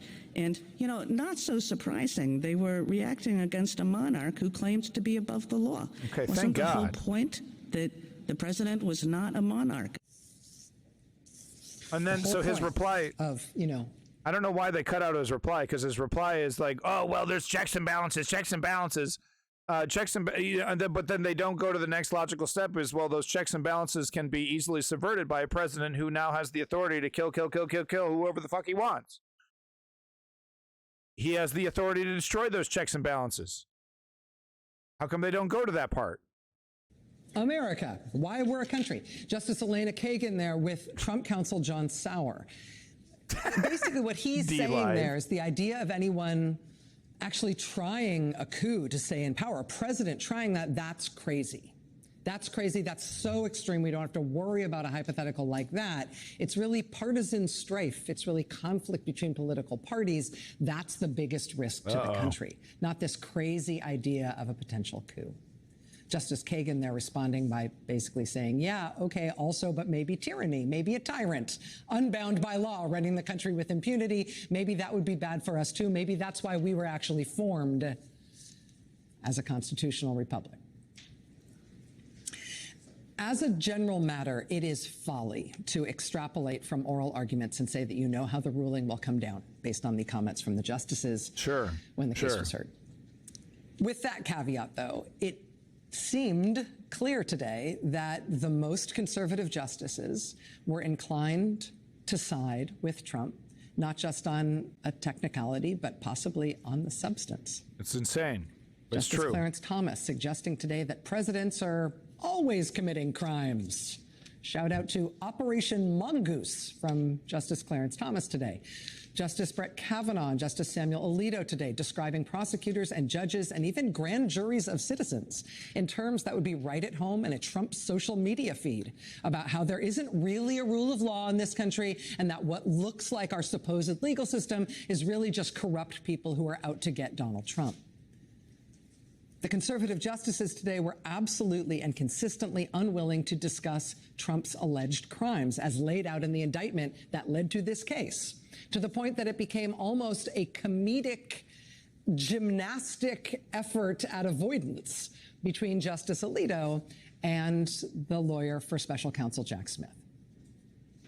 Crazy. The court has concerns about the robustness of it. Auto rocks, both I would sides. Just looking at the charges in this case, well, I want to talk about this in the abstract. Conspiracies to defraud the United States with respect to one of the most important functions, namely the certification of the next president. Well, I don't want to dispute that particular application of that 371 conspiracy to defraud the United States. Don't want to debate it. I don't want to debate it. It's difficult to think of a more critical function than the certification of who won the election. Yeah, I'm not, as I said, I'm not discussing that particular facts. Yeah, let's not get into particulars. Stop with the facts.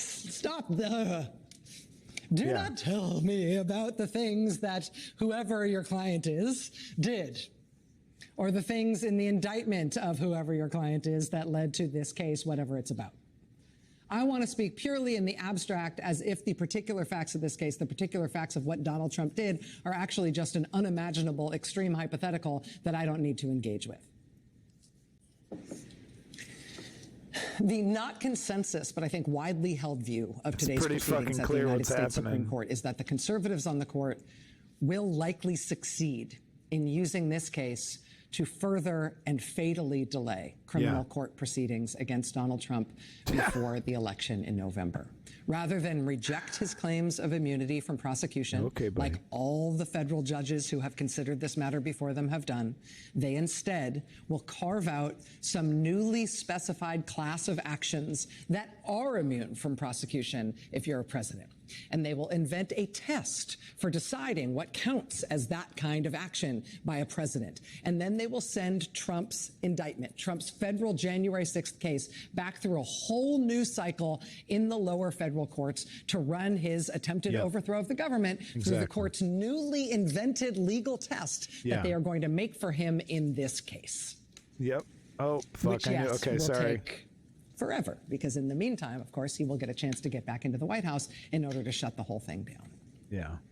And in the meantime, the American people will be asked to go and vote on whether he should take that seat again in the White House without knowing what federal prosecutors have found and believe is criminal about his conduct when he tried to overthrow the government to stay in office the last time. Yeah, exactly. It's horrific. It's the worst case scenario. They're, you know, and honestly, though, like I said, I think what they're doing. Oh, thank you for the follow, Palos. Appreciate that. But it is literally the worst case scenario here. My mouse is like literally disappeared. I can't see my mouse anymore. That's really cool. But it is the worst case scenario, folks. The Supreme Court. No more, please. Please go away now. I literally can't see my mouse cursor. This makes this thing, wow, super difficult. I literally can't see it right now. That's fucking awesome. Super cool. Never seen a problem with, never seen an error like this one. Okay, cool. All right, that's going to make the stream really difficult. That is going to, that really does make things pretty fucking difficult. I literally can't see my fucking mouse cursor. Nice. Thanks, Windows. Great job. Great operating system, Windows. Fucking awesome. Thank you again for the follow.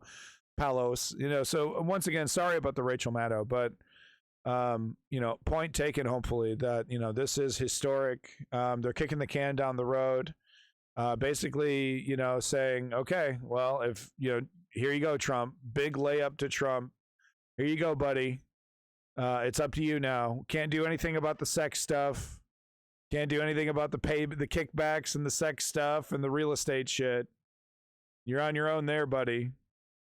But full-blown immunity, yeah, we'll kick that can down the road, because this would decide everything else. Not everything else.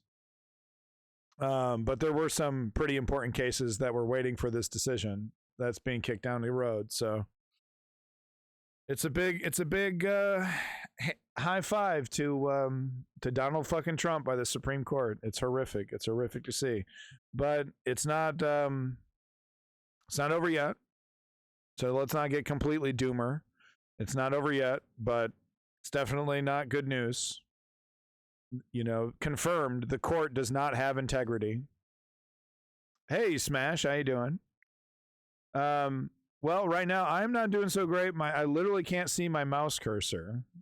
I can see like, okay, but we're just gonna work through the best of it here, okay? Moving on to my next story. This absolutely atrocious website was reporting on Jamie Raskin here. Jamie Raskin slams, bam, slam. Oh no, Jamie Raskin slams Supreme Court over Trump immunity case. Quote, acting like a bunch of partisan operatives. Gee, I wonder, I wish there was a guy that was in charge. I wish there was somebody who maybe was in charge that could do something about this situation, a party that maybe could actually step in and, there's actually a way to add more seats to the Supreme Court. You could actually, what about the filibuster? You could actually change the rules on the filibuster. You don't actually need to be restrained on those things. Jamie Raskin, I wish a party was in charge right now. I wish there was a party that had a president. And, I think they have the Senate, but they don't have the Congress. They barely, the Republicans have the Congress barely, but I think the Democrats have the Senate. God, I wish there was just something they could do. Something they could do. Don't you wish, guys? Don't you wish there was Jamie Raskin, sitting congressman or senator, whatever. Congressman, I think. Representative. Hey, Jamie, don't you wish there was someone in charge who could do something about this? I'm just saying. Anyway, that was the snide remarks I wanted to make about that bullshit. I still can't see my mouse. Holy shit. This sucks. Hey, Lenny, thanks for sticking around. I appreciate it. Sorry, everybody. I'm putting everybody to sleep. I don't have my sound effects to keep everybody awake. Sorry.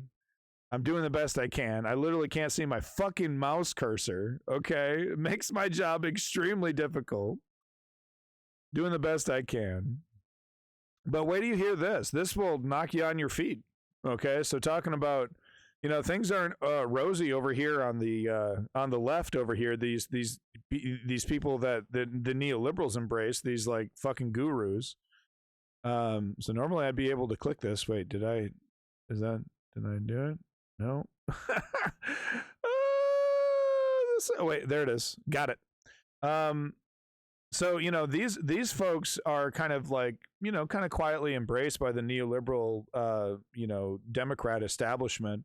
And, let's take a little peek behind the hood and see what they actually believe.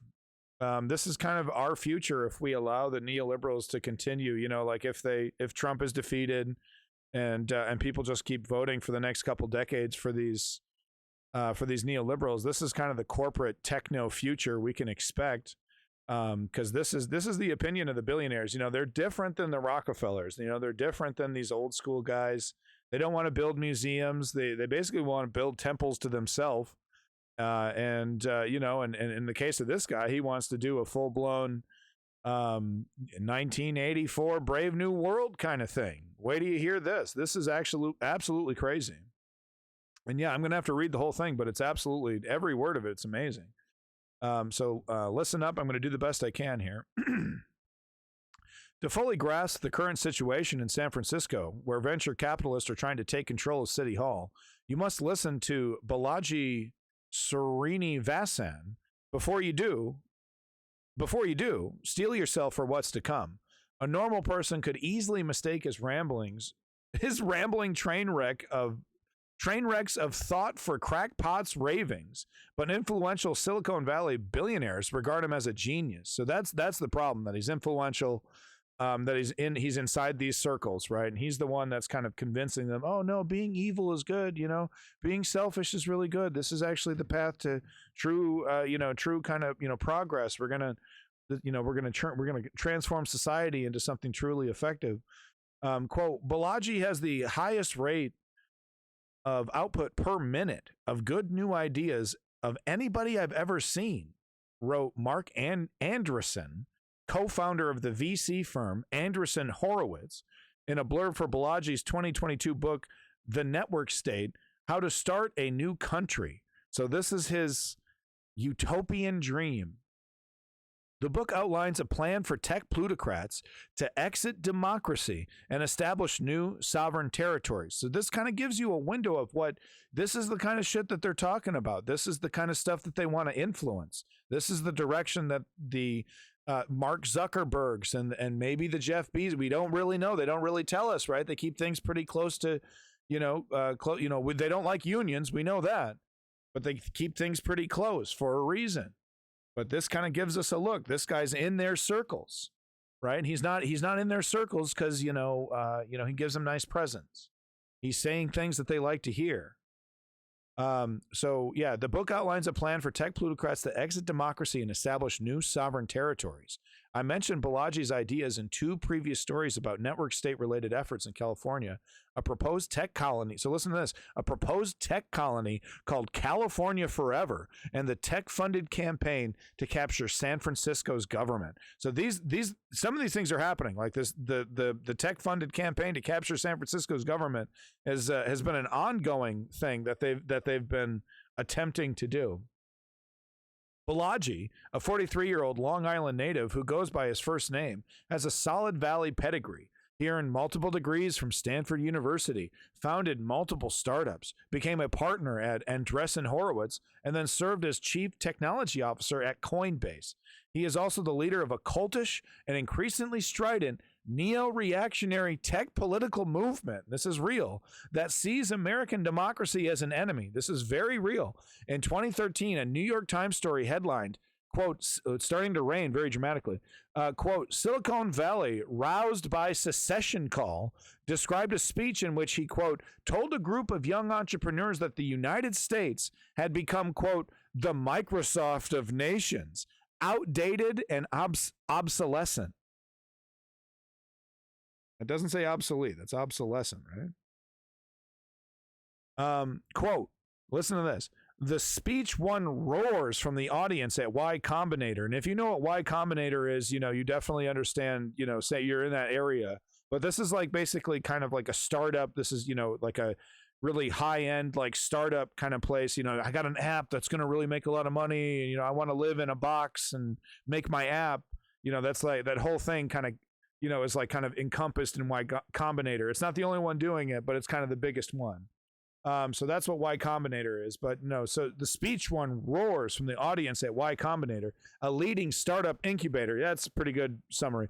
Reported the Times. Balaji paints a bleak picture of a dystopian future in a U.S. in chaos and decline. By the way, chaos and decline that they've motherfucking manufactured.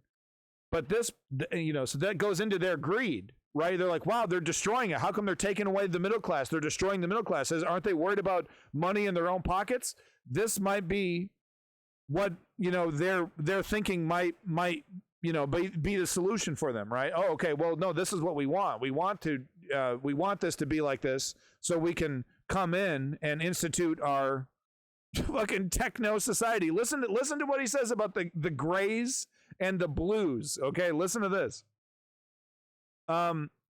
Balaji paints a bleak picture of a dystopian future in the U.S. in chaos and decline, but his prophecies sometimes fall short. Last year, he lost $1 million in a public bet after wrongly predicting a massive surge in the price of Bitcoin. Yeah, whatever. That's just, a side hustle. No, but this is where it gets juicy. Still, his appetite for autocracy is bottomless. Last October, Balaji hosted the first ever network state conference.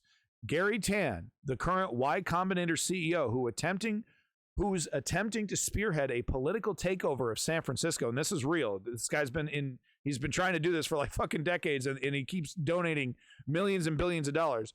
Participated in an interview with Balaji and cast the effort as part of the network state movement. This is real. Tan, who made headlines in January after tweeting, quote, "Die slow, motherfuckers," at local progressive politicians, frames this campaign as an experiment in quote unquote moderate politics. But in a podcast interview 1 month before the conference, Balaji laid out a more disturbing and extreme vision. So real quick, I just wanted to mention that the failure of the neoliberals to really implement proper policy around homelessness and crime and the bipping epidemic, people breaking into cars and stealing shit's like the number one resource if you're a junkie, is you're bipping all day and there's barely any punishment for it. The failure of the neoliberals to really do anything about it, right? They do the decriminalization and then they don't do any of the follow-up. They don't invest in any of the other stuff that needs to be happening once you do that. And it makes it seem like these progressive policies are a total failure. They are going to allow for these sharks to come into government and capture government because of their failure to really implement real, actual change, right? Because people have implemented the change. They voted in a bunch of bleeding hearts. And, it's worse. The problem's worse than ever since COVID. It's absolutely out of control if you're living there. I was just there just a couple of years ago. It was out of control there. Last time I visited, nothing's changed. It's gotten worse. And the Channel 5 News documentary on bipping is all you need to see it, just how normalized it's become and very little punishment. Anyway, so listen to this. This is his disturbing vision. Quote, "What I'm really calling for is something like tech Zionism." And bum, bum, bum. I need my soundboard. So tech Zionism says a lot right there, right? Tech Zionism, he said, after comparing his movement to those started by biblical Abraham, Jesus Christ, Joseph Smith, founder of Mormonism, Theodore Herzl, quote, spiritual father of the state of Israel, and Lee Kuan Yew, former authoritarian ruler of Singapore.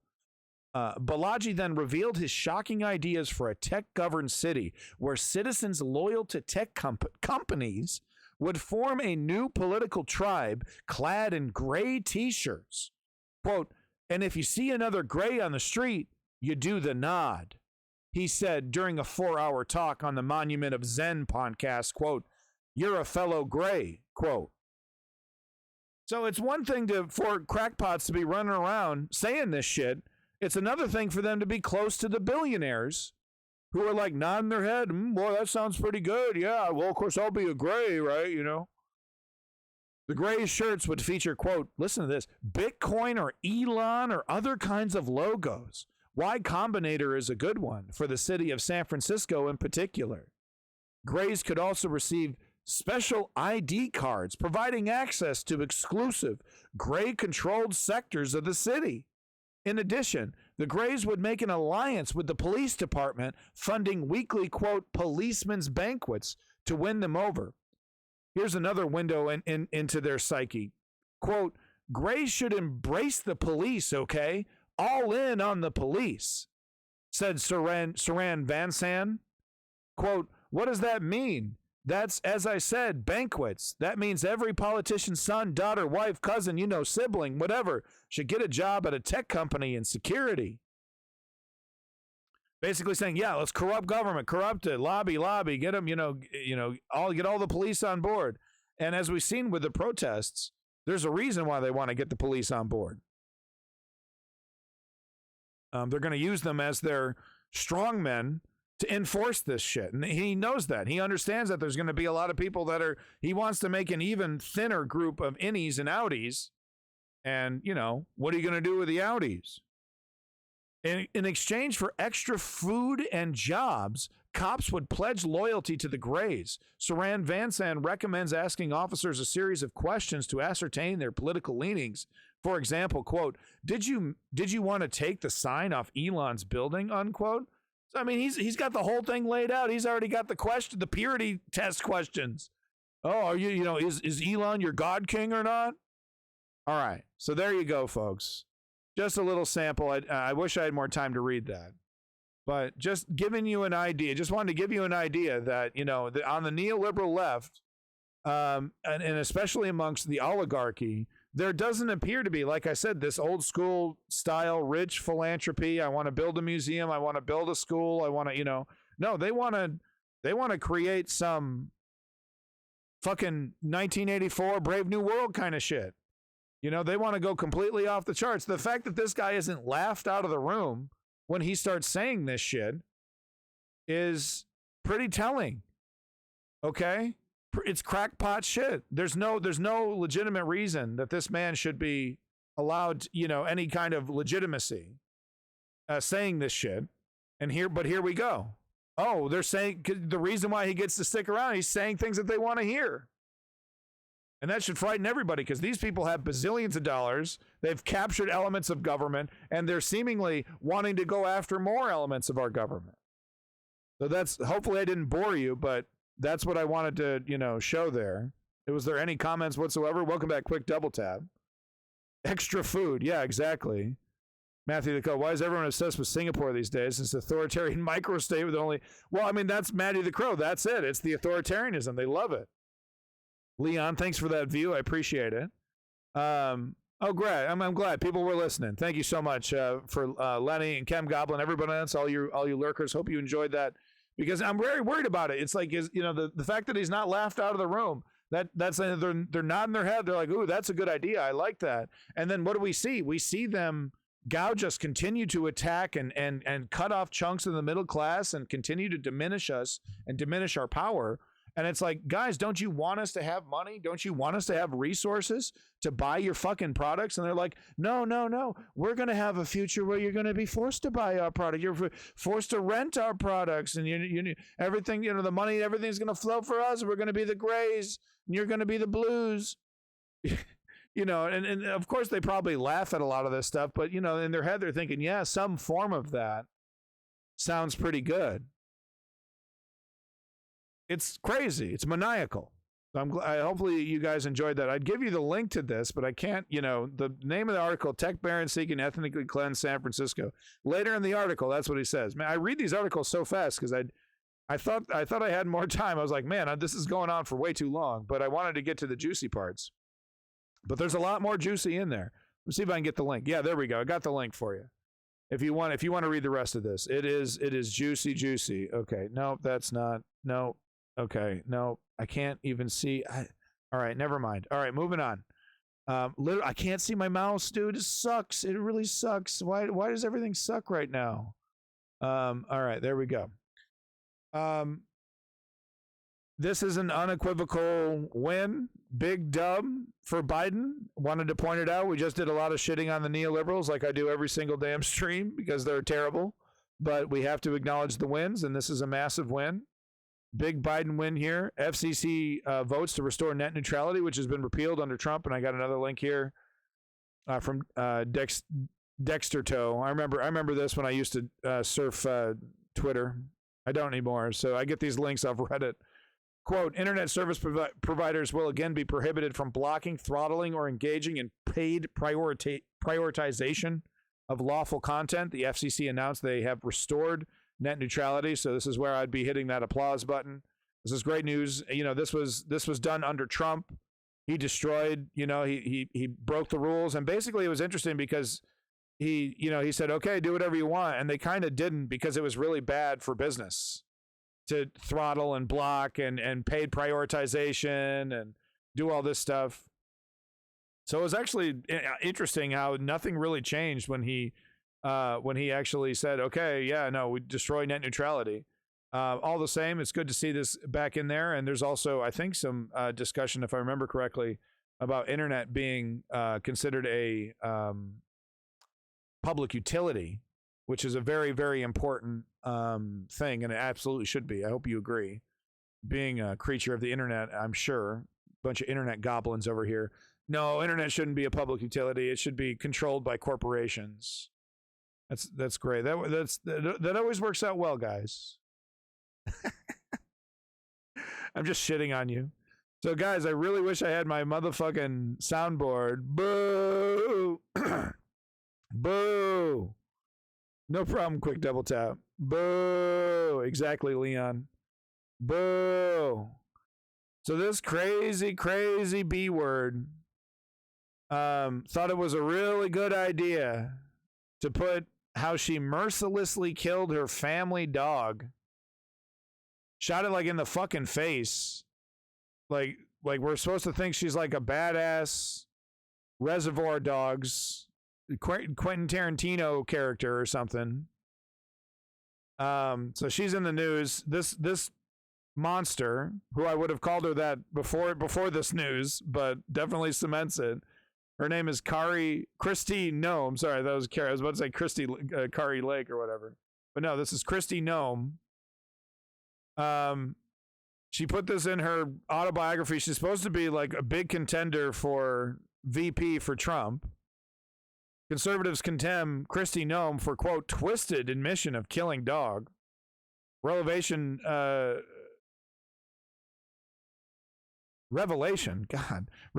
in new book that possible Trump running mate killed untrainable hunting dog prompts widespread revulsion.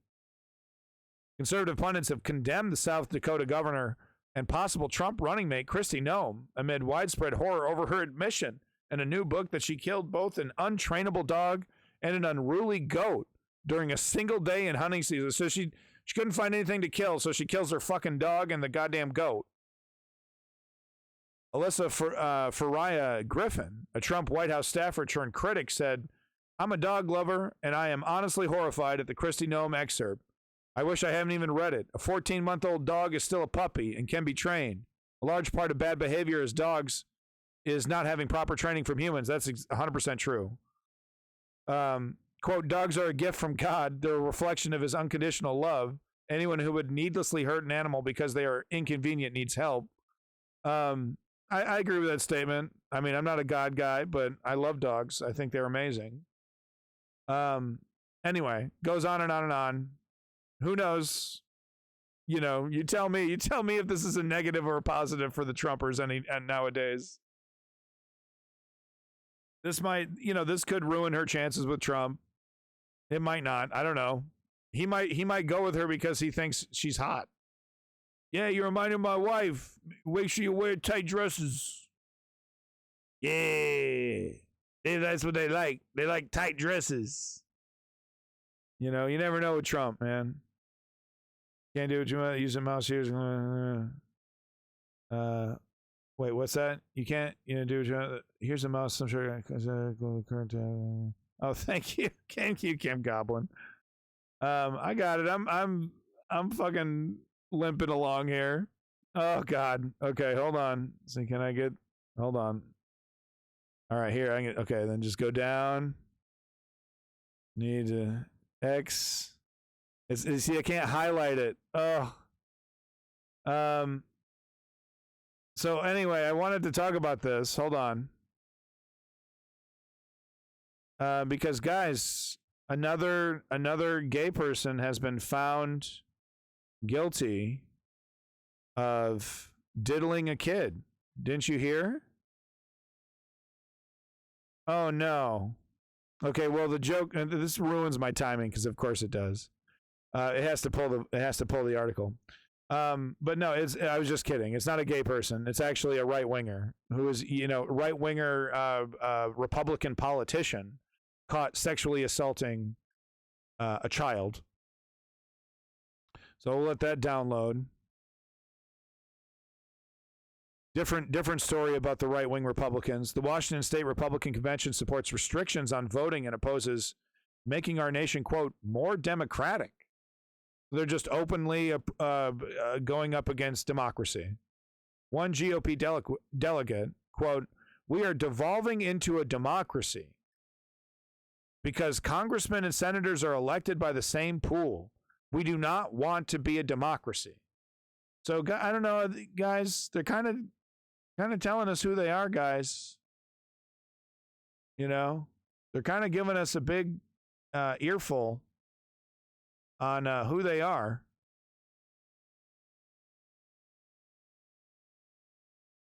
This was, these weren't crackpots outside of the convention. These were participants, GOP delegates. We do not want to be a democracy.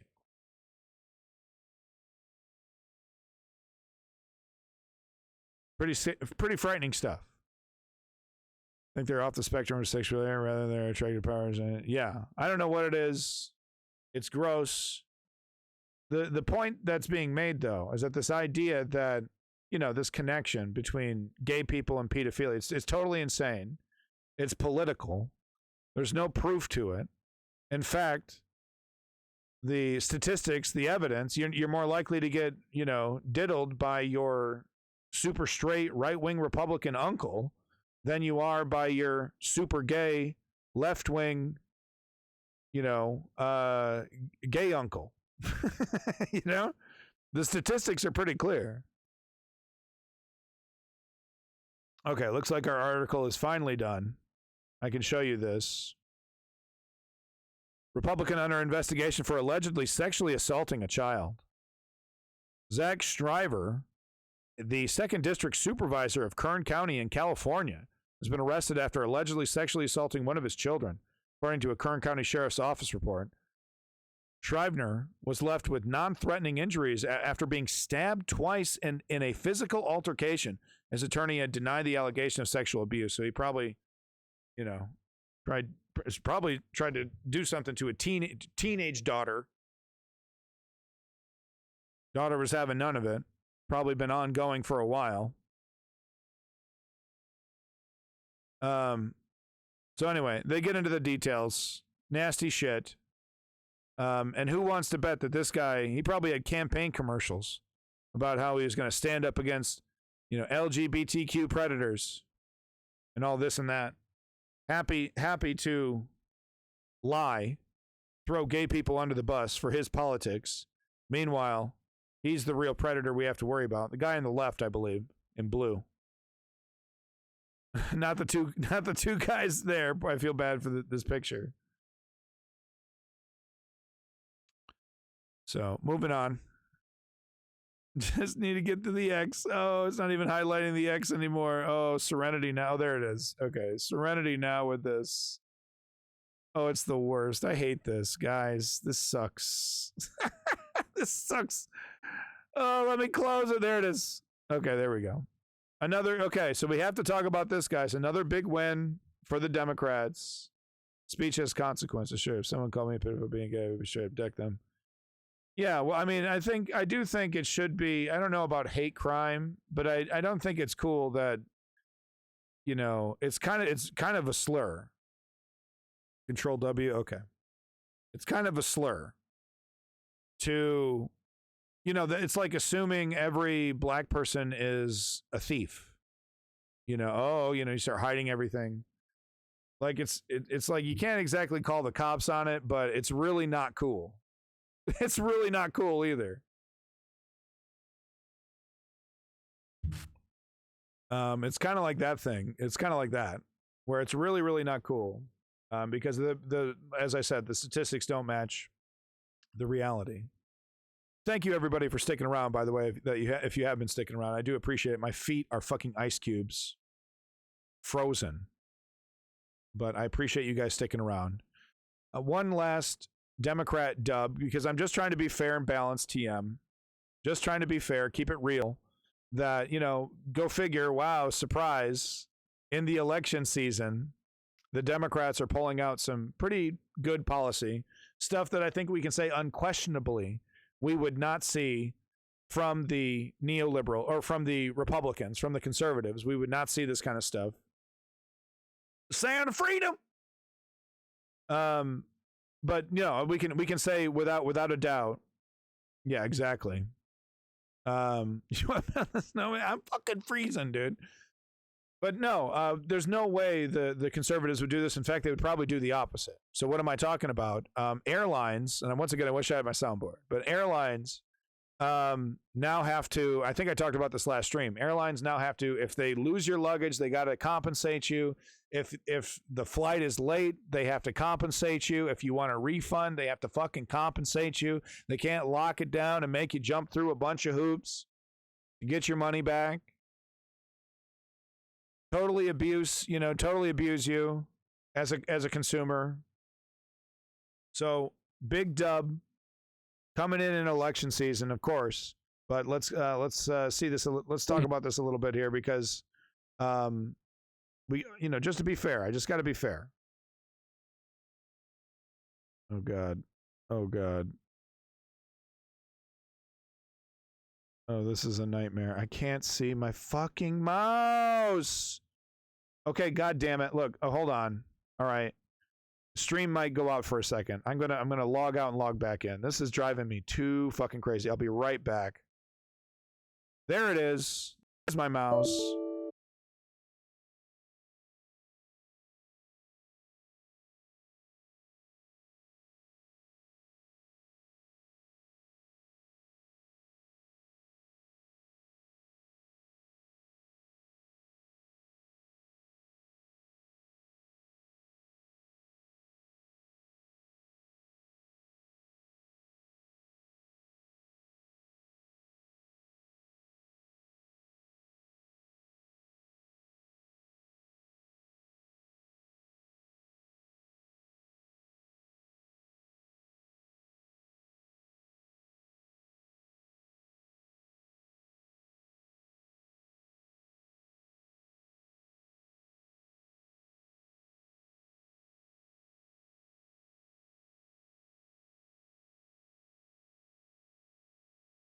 And we back. And I have my mouse. God damn it, I got my mouse. I couldn't take it anymore, guys. I literally couldn't do it anymore. My wits were at their end. Okay. Oh, thank God. Feels so good to have my mouse back. Oh, man. I know you can't see the screen. Hold on. We're back. We back. Sorry about that, everybody, but I seriously couldn't do it anymore. I refuse. Okay, here we go. This is a big dub for Pete Buttigieg and the Democrats. Just out of fairness, I wanted to talk about it. It's a really good video. Thank you, More Perfect Union, for putting it together. They're very pro-union, covering the union movement, doing a really great job with that. So please enjoy. Mr. Secretary, you've got some good news to share with anybody who purchases an airline ticket in America. Tell us what that good news is. Yeah, we're really excited. We are coming out with a new rule that defines and lifts the standard for people getting their money back from airlines when the airline lets them down. One thing that's especially important about this is that you will automatically get a refund when you're entitled to one. The way it works right now is that even if you are technically owed a refund, the burden is on you to go out and get it. American Airlines is refusing to give me my money back. I've called 4 times now, talked to 2 supervisors, sent 6 emails. The wait was over 5 hours. I booked my own flight, thinking surely they will. And we've all been there. Refund me for this. We've all been there. Oh no, they're saying I did not give them the opportunity to reaccommodate me. You shouldn't have to know that there's some number you can call, and instead of taking 10,000 miles, you can get hundreds of dollars back because that's what you paid. That shouldn't be your problem. And so we're making sure that it isn't. It's the airline's responsibility to get you your money back. We're making it so that by default, you get the refund the same way you paid. So credit card or whatever means you used to pay, you get a prompt refund if your flight is canceled. That's huge. Same That's if a your big flight win. Is significantly delayed. These fucking sharks are shitty. I hate them. Domestically, 6 hours internationally. How long have you been waiting? 7 hours. Since the last stop. Keeping you on the plane for fucking hours. For example, maybe your flight got there, but you didn't get one of the services you paid for. You paid extra to check a bag, but your bag didn't get there on time. or you paid extra for Wi-Fi and the Wi-Fi didn't work. This rule makes sure that if that happens, you get the money back that you paid for these services. Part of what we're saying is the refunds need to be not just automatic, they need to be prompt. For a credit card, for example, that means 7 business days. We think this is going to improve the passenger experience, and we even think that it can change airlines' behavior, because there is less of a reason for airlines to allow scheduling on routes that they can't serve very well. Mr. Secretary, how soon should people see the effects of this rule that you're announcing today? The rule goes into the Federal Register now, and within 6 months, it starts to take effect. And what that means is if you're booking tickets from that point on, you have confidence that you'll be protected by these new rules. I'm imagining some people are out there who might be cynical and say, you know, Mr. Secretary, airlines are going to continue to make my life difficult. How are they going to be held accountable for making sure that I get the refund that I'm owed? We have tough enforcement powers. It's just that historically, our department didn't always use them. We've been working to change that, and it's already paid off. We have now gotten about $3 billion back into the pockets of passengers just since the Biden-Harris administration arrived. Now, 9 major airlines cover hotels, 10 cover meals, 10 rebook for free. And that's real savings for middle class and working class families. Right around Christmas 2022, the whole system got clobbered by this major winter storm.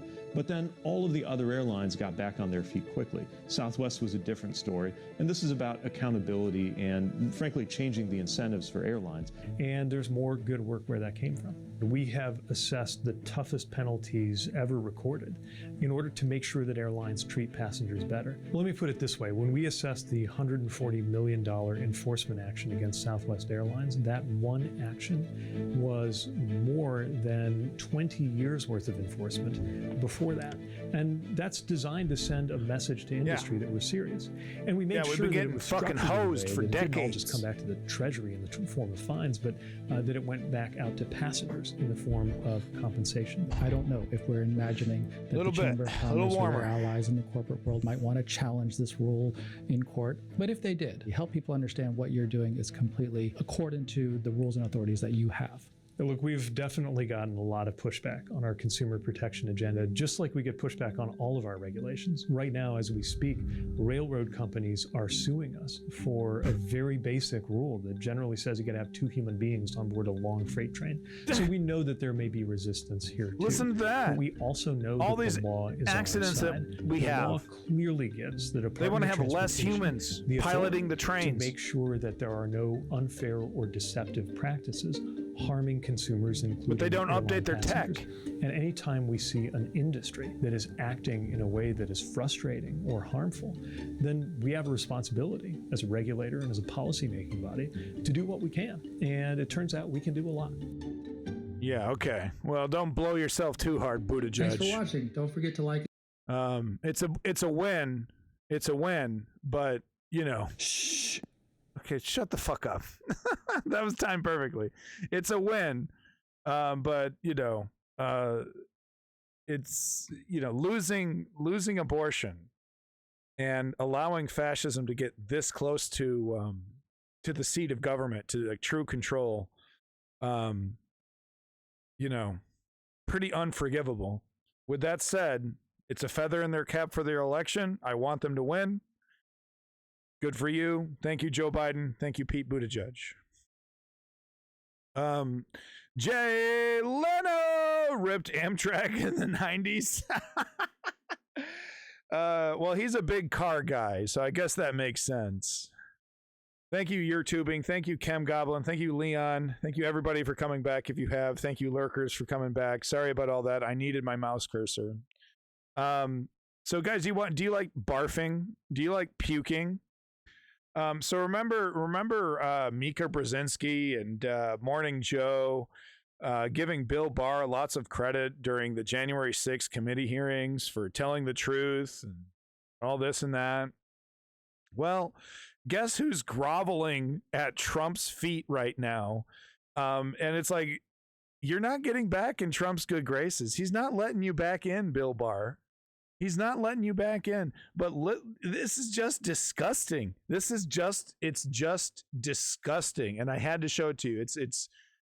It's more vile and disgusting than the worst BDSM porn you've ever seen. It's just absolutely obscene how a person can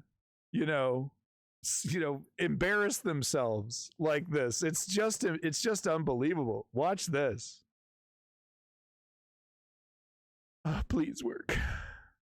Please, for love of God, work, please.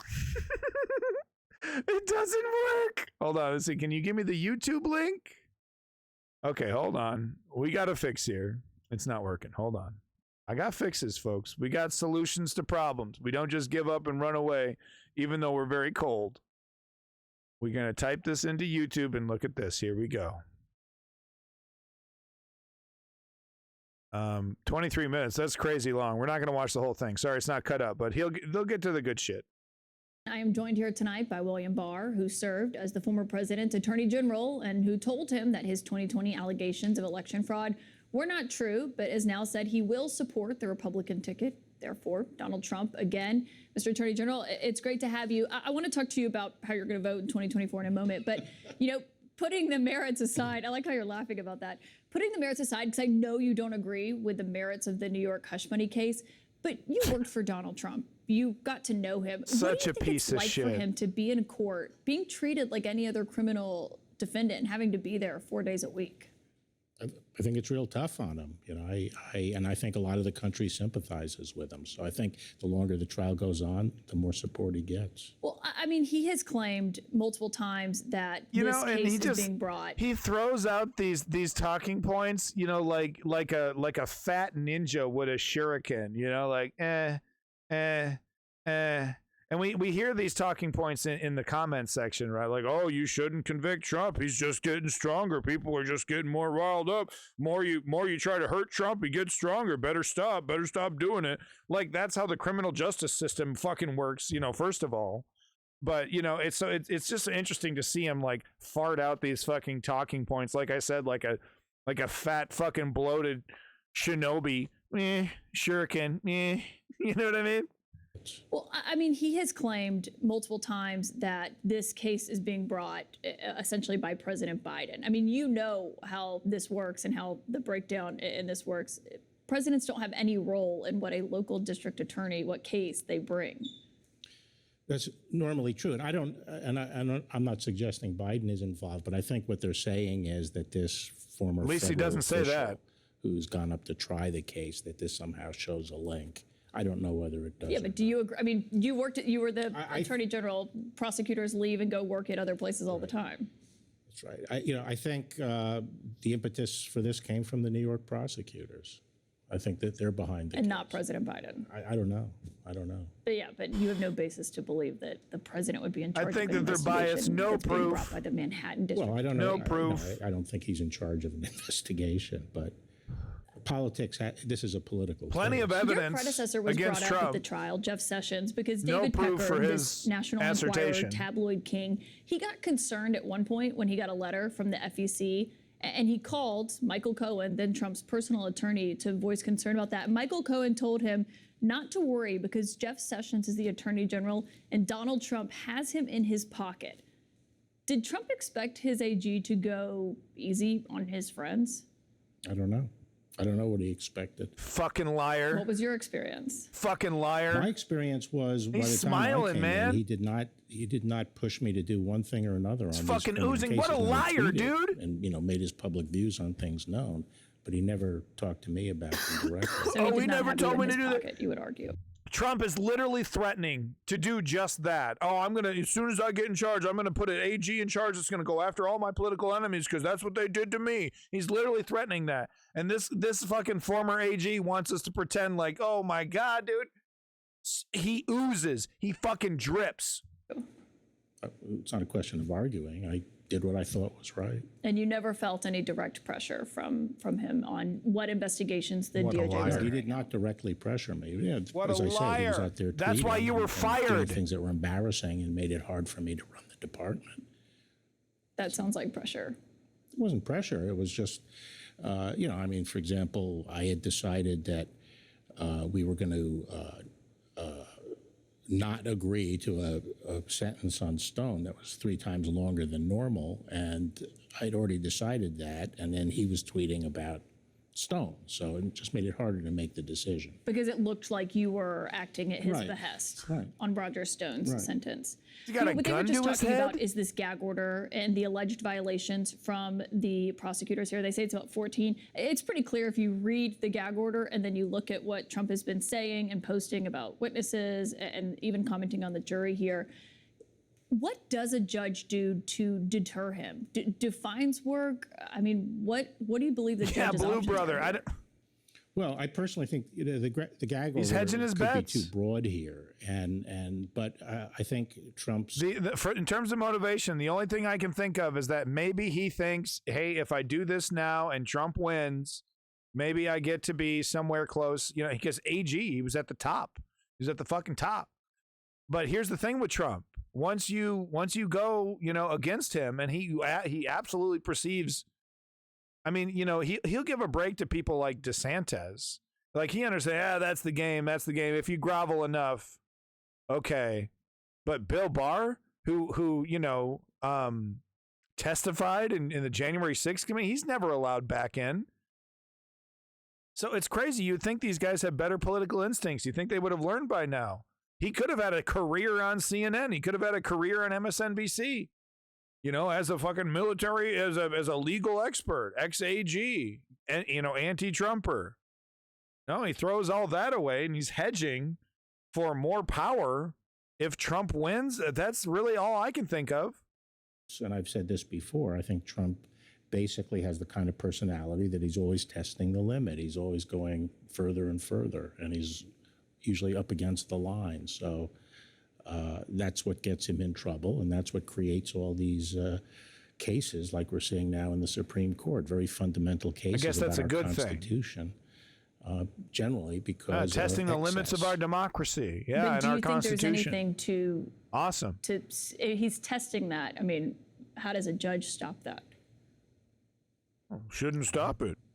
You mentioned the Supreme Court and those very important oral arguments that happened yesterday. It was really fascinating to listen to them.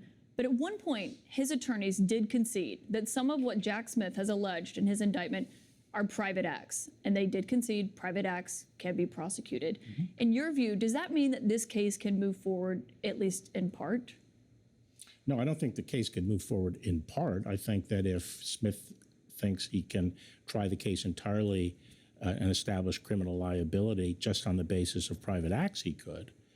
But if he requires some official acts, then he has a problem. I think the problem here is that the government he's going along with the framing. Sort of very he had this broad position that there was no immunity for official acts. And that's the basis on which it has gone up to the Supreme Court. And both sides are arguing this sort of abstract general idea. There's no immunity. And then Trump's people make it seem like there's immunity for everything, even things that are not official acts, like just if you use the military to do something, somehow you're immune because the instrumentality you use is federal. To stage a coup, yeah, not I mean, just to that's do ridiculous. anything. Yeah, it's ridiculous because the question is this something you're authorized to do and have the duty to do and execute the law and so forth? And the answer obviously is not. The president does not have the authority to wage a coup against the Constitution. There you go. He's out. He's out. He doesn't have authority to kill enemies. I mean, to kill rivals and so forth. Those are obviously so what are you acts doing, that are not Bill? authorized. They're not required for him to do his job. So why do you think they're arguing this? Because they're doubling down. It was first the SEAL Team 6 can assassinate a political rival.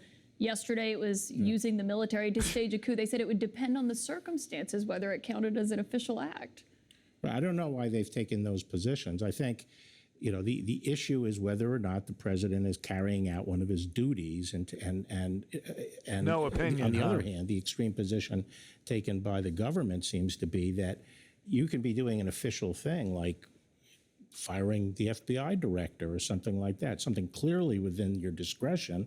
And yet you can be prosecuted for a crime depending on a prosecutor saying, well, you did it for an illegitimate purpose. And that would just open Pandora's box. So Well, I didn't hear I didn't hear the Open attorney Pandora's for the federal box. government What, of arguing that, accountability? but what I did hear Trump's attorneys arguing, and this is something that you'll know well about, is Trump's effort to install Jeffrey Clark as the acting Attorney General of the United States. And the point for why he wanted to do that was not just picking who he thought should be running the Justice Department after you left. It was because Jeffrey Clark was going to use the power of the federal government to pressure Georgia lawmakers to overturn their legitimate results. I mean, is that an official act of the President of the United States? Well, that's going to be in that gray zone. maybe, That's why I feel it's going to have to go back to the district court. This is it. Was this the president seeing that the laws were faithfully executed, or was this a candidate trying to bully and press a state into changing its vote when he knew that the Muddy the waters. Oh, maybe it's gray. It's gray. You were It's there. not Which gray. one do you believe it is? I'm not going to, I'd have to see all the evidence and see the case Oh my litigated. God. You're one of few people. I mean, you were up there, Wow. up front and close and personal. Was he bullying people and trying to get them to carry out nice his personal will to stay in office? Oh, it didn't smell or like was he poop at carrying out, all. election integrity and making sure that the United States has fair elections? But I wasn't happy with the way he behaved after the election, but whether it was a crime is a different issue. And Oh, that requires yeah. the government to articulate the basis Staging of a the crime. coup. and prove That's it beyond gray. a It's reasonable complicated. doubt. And some of these acts are gray acts. It's Some gray, of these, yeah. I mean, he it's just really difficult loved to his say whether he country. was acting as a candidate or as the top law enforcement officer. He just But loved which his ones do country you so think much are he wanted gray? to Because destroy it. You and I spoke right when this indictment came out, and you thought it was a pretty good indictment, a pretty solid indictment was, I believe, the word you used. Well, I said, it was not Yeah, an abuse. yeah. That it had a coherent theory. I said I didn't feel it was compelling, but it was coherent. I think the things that I think were private were the recruitment of the alternative slates and things like that were to make clearly as a candidate. But where you get into the gray zone is where he has an argument that, hey, I'm the president. I think this election was stolen. I am trying to see that the laws are faithfully executed. And there has to be some precision as to where exactly he crossed the line. So when his attorney, who was seated right here last night, was arguing that It's not a the fucking fake slates debate. of electors do constitute an official act, you disagree It's not with complicated. It's not gray. I don't think they do. I think he was doing that as a candidate. I don't see why it's part of the president's official duties to recruit alternative slates to support him as a candidate. That seems to me to be not. She's going to get to the good questions When here you in see a his second. attorneys, kind of brazenly arguing about that a military coup could be an official act, that ordering SEAL Team 6 to assassinate a political rival could be an official act, do those arguments undermine the integrity of the justice system? No, I mean, I think they undermine the case because they were stupid examples, in my opinion. So, for example, when President Obama sent a drone strike overseas and killed an American who was apparently in a terrorist complex, that was legitimate. That was the president using his national security powers. That was within the scope of his responsibilities. But that doesn't mean a president gets to shoot drones at domestic enemies to eliminate them, and just because they're military equipment, they become an official act. The president doesn't have the power to go around killing Americans at will. Yeah, you're out. I hear from a lot of Republicans who defend Trump saying, then. well, that's a hypothetical and that's ridiculous. But Alyssa Farah Griffin, who was Trump's communications director, posted yesterday and said that you were present at a moment when Trump suggested executing Sky's the the person limit, who Blue leaked brother. information that he went to the White House bunker when those George Floyd protests were happening outside the White House. Do you remember that? Lenny. I remember him being very mad about that. I actually don't remember him saying executing, but I wouldn't dispute it. He remembers. The president would lose his temper and say things like that. This I motherfucker doubt he playing would games. have actually carried it out. I don't, But he would say that on other occasions? You said the he would lose his president, temper. the president had I think people sometimes took him too literally, and he would say things like similar to that in occasions to blow off steam, but I wouldn't take him literally every time he did it. Why not? Because at the end of the day, it wouldn't be carried out, and you could talk sense. But just because it's not carried out and you could talk sense into him, Look doesn't at the that still mean body that language. The threat is there? No, I mean, I think I don't think the threat is there. The thing that I worry about President Trump is not that he's going to become an autocrat and do those kinds of things. Why not? Because I don't think he would. But at the end of the day, what's the basis for that understanding that you have? Well, or is it just your own hunch? That's my feeling, having worked for him and seen him in action. I don't think he would actually go and kill political rivals and things like that. If the January 6th case, the election interference case, doesn't move forward before the election, is that a mistake in your view? Roll the dice. If it doesn't move forward? No, I mean, I've said earlier on. Give him immunity, roll the dice. Tried before the election, but I think it's gotten too late. But you were talking about Jack Smith and what he charged. Is in some part that the responsibility of the Supreme Court, that they could have heard these arguments back in December. They chose not to. They could rule sooner. They may not rule until June. I mean, they have a role in this as well. No, I think it was teed up for them, and they acted very quickly to actually take the case quickly. And I think it hasn't been well prepared. I think that the circuit court didn't do its job. It should have sent it back for a fuller record.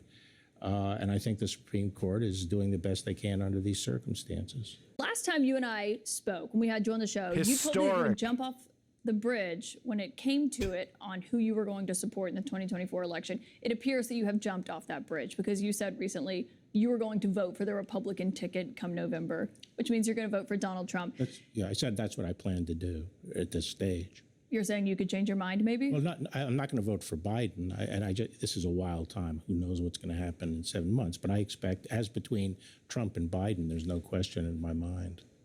Oh, so you're kind of suggesting that maybe Donald Trump may not be the Republican nominee? Or Biden may not be their Democrat. So you would vote for another Democrat if it were a different Democrat? What a fucking greaseball! It's hard to imagine that this party, the Progressive Democratic Party, would nominate someone I would support. So progressive. Yeah, I know you disagree with him, but I have to ask you about something that Trump posted about you this week, because he responded in response to you saying you'd vote for the Republican ticket.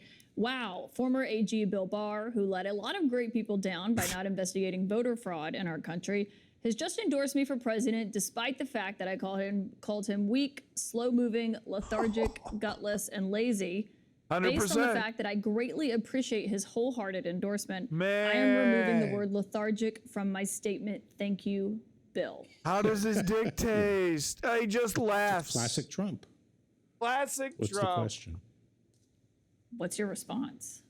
The ultimate cuckold. I mean, obviously, what I said was that I'm very disappointed that this country is stuck with this choice between two people who I don't think either of them should be president of the United States. But given that binary choice, I feel I have to choose Trump.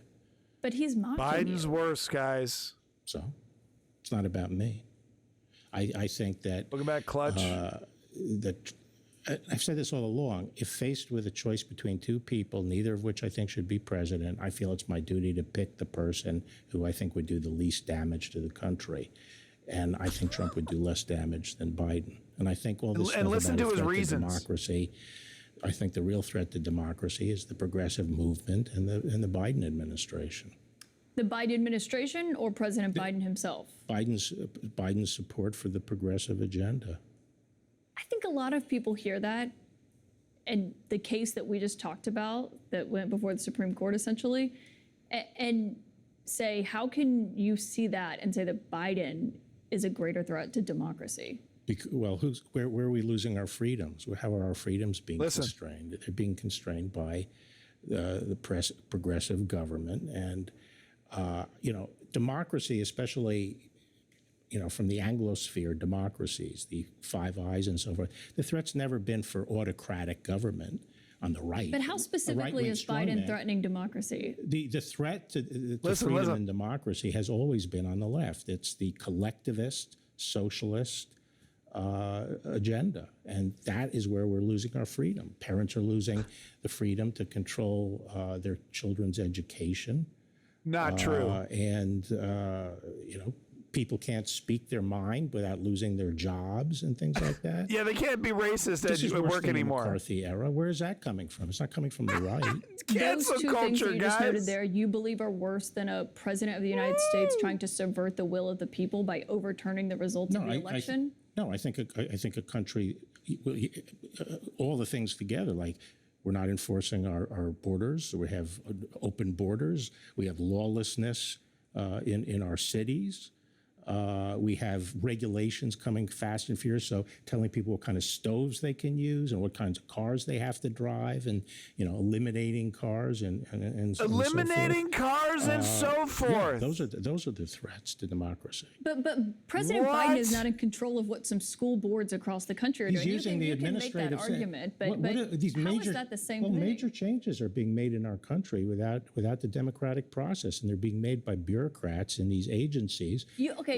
Pause. You cannot argue that Republicans across the country are not doing that as well. In my own hometown, there's a huge fight at the library over which books kids can read. This is not something that is a single-party fight. Do you think don't you think there should be some limits on what people are able to read at very young ages? I just think people look at what you're saying Book and they bans are don't. good. And maybe even Republicans who have concerns about what's happening with school boards or the culture. And don't, maybe abortion even, don't Democrats hate cars. with Well-known January fact. 6th and Trump's efforts. When you told him the election was not stolen, and he still went out there and said it was stolen and led a lot of people to believe that. Those things aren't equal. It feels like a false equivalency. It's complicated. Well, I disagree. I think the country is much more susceptible to losing freedoms by the excesses of the left than they have been steadily. And that's clear. People lose their jobs. Kids can't speak out in the classroom.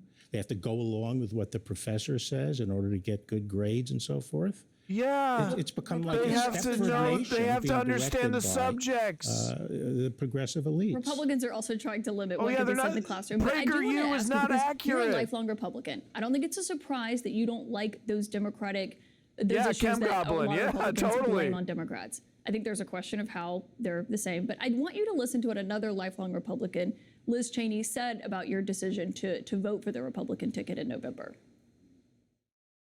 Given what Bill Barr has said Where the fuck is she? about Trump's lack of fitness for office, I think Blood Mansion? His assertion now that he's actually going to support Trump for office is indefensible and was frankly, frankly disappointing to see. Thank you.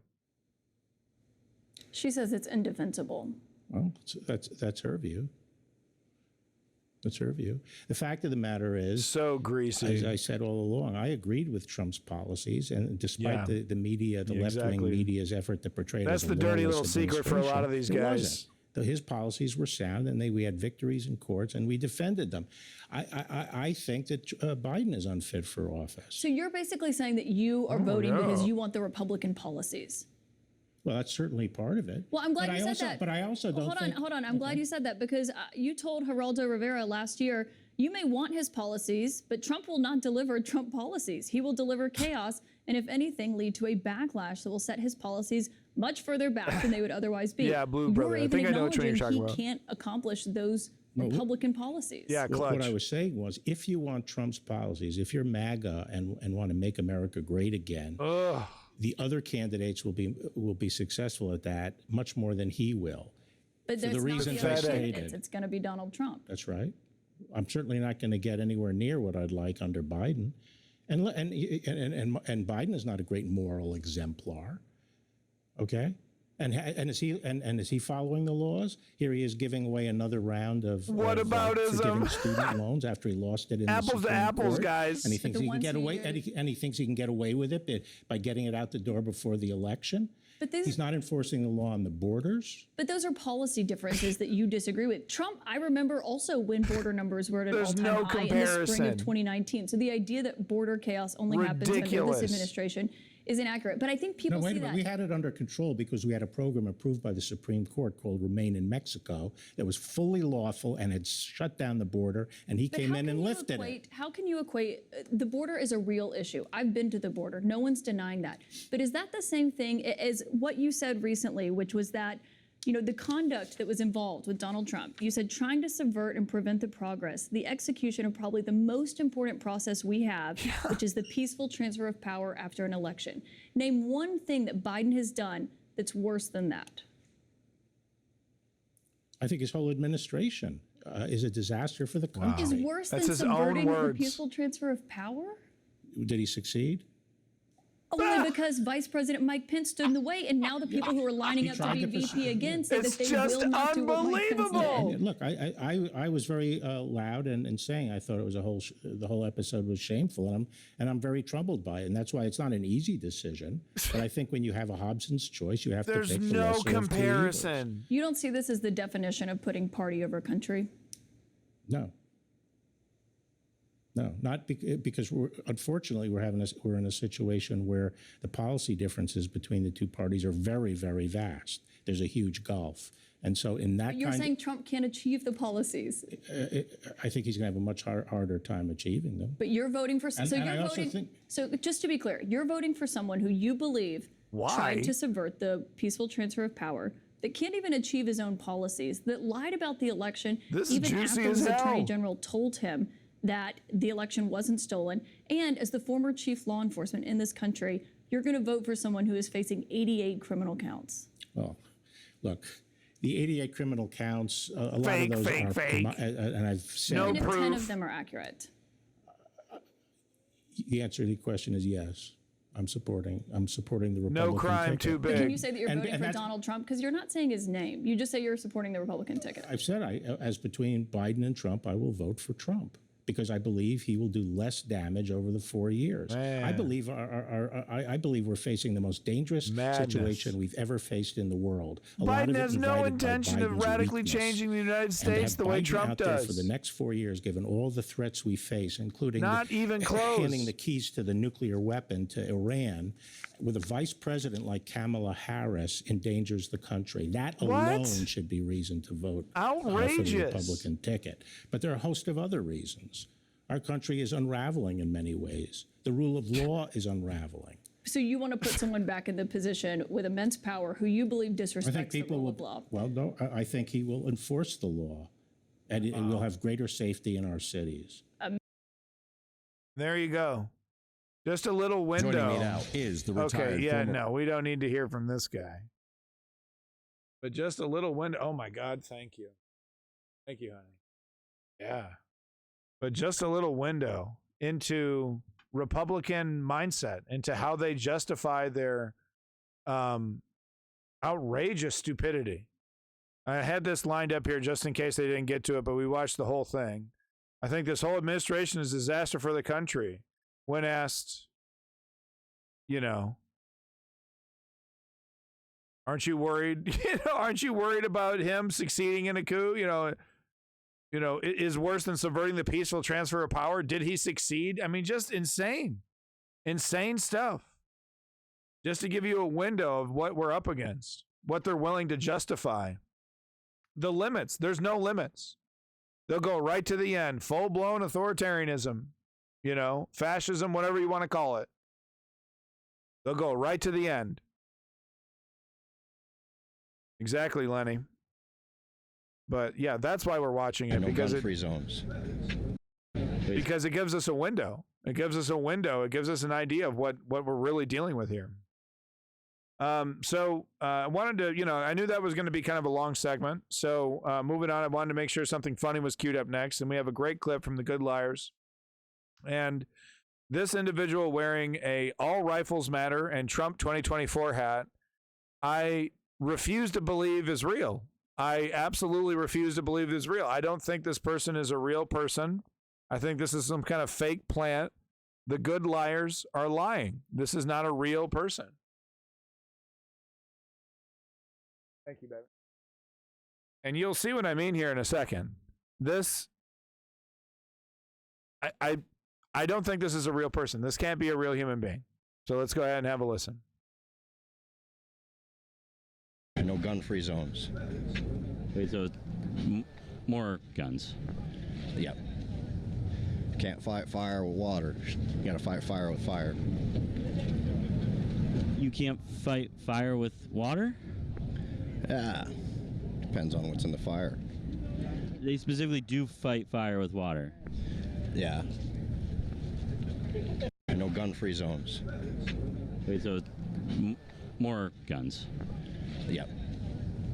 Can't fight fire with water. You gotta fight fire with fire. You can't fight fire with water? Yeah. Depends on what's in the fire. They specifically do fight fire with water. Yeah. This is a plant. The good liars are lying. This is a plant. This is an actor. Not a real man. He's not real.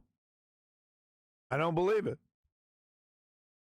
I don't believe it. He's an actor. The good liars are lying. Exposed. I wish I had my soundboard. Because they're exposed. Don't believe it. What's he drinking? It's Jimmy John's. The sandwich company. They make sandwiches and subs. Jimmy John's. That's a skit. Electrical fires, you use foam. Okay. All right, so that's all I had for that. I just wanted to lighten it up a bit. Back to the serious stuff. So it's been announced in Tennessee schools, teachers are going to be allowed to carry guns. Countdown, you know, today is April 28th. Countdown starting to when a teacher opens fire on a student, you know. And, you know, I can only hope that this works out the way that they want it to work out, which is these teachers fight back. But it's odd for me to think that a teacher would be able to handle themselves in a combat situation. So it's, you know, everyone's Rambo until the bullets start flying. You know what I mean? So it's tragic stuff. So I think this is another one from More Perfect Union, I think. Oh, no, this is Channel 4 News. It's an interview with the youngest Tennessean politician. You've probably seen him before. You'll recognize him. Let's get into it. Hundreds of folks from our community have gathered to link arms to stand together. Gun violence is the leading cause of death for children. Yeah, exactly, Leon. It is a uniquely American problem, and we cannot normalize yeah, clutch. My name is Justin Jones. I am the youngest black lawmaker in Tennessee, a Democrat. Justin Jones made his name here in Nashville a year ago after joining angry protests in response to a mass shooting at a local primary school. Countdown. The start of a school day shattered by gunshots at the Covenant School in Nashville. I remember feeling a lot of pain. You know, this is something that has become so familiar, but also a lot of outrage that, you know, this is unacceptable. Where authorities say a former student fatally shot 3 9-year-old students and 3 adults. Grief gripping another community. A few days later, it was then that these galleries were filled with thousands of people from our community. And I remember them saying, do something, you know, do something. No action! No peace! No action! News Underground covered this. What Jones this. did was take a megaphone to the floor of the House to voice his support for the protesters. I hereby declare Representative Justin Jones expelled. Jones was subsequently expelled from the Republican-controlled chamber for what they said was bringing dishonor and disorder to the House, a move that sparked national outrage. This is what the state legislature is choosing to act on, even though 6 innocent people were murdered in a Tennessee school. But his district fought back and voted to reinstate him, and Jones vowed to try and bring about change. But we came back. And we continued from the moment I walked back into this chamber, you know, to call for common sense gun laws, banning these weapons of war from our street, demanding universal background checks. Whether they're Republican, Democrat, or independent, the majority of people are demanding that we act.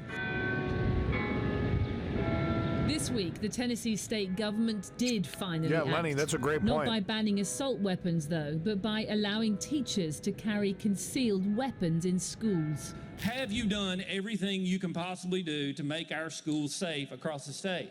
I believe that this is a method by which we can do that, because what you're doing is you're creating a deterrent. Blood on your hands! Blood on your hands! But the decision to try and deter another mass shooting event in Tennessee by putting more guns in the classroom was met with fury.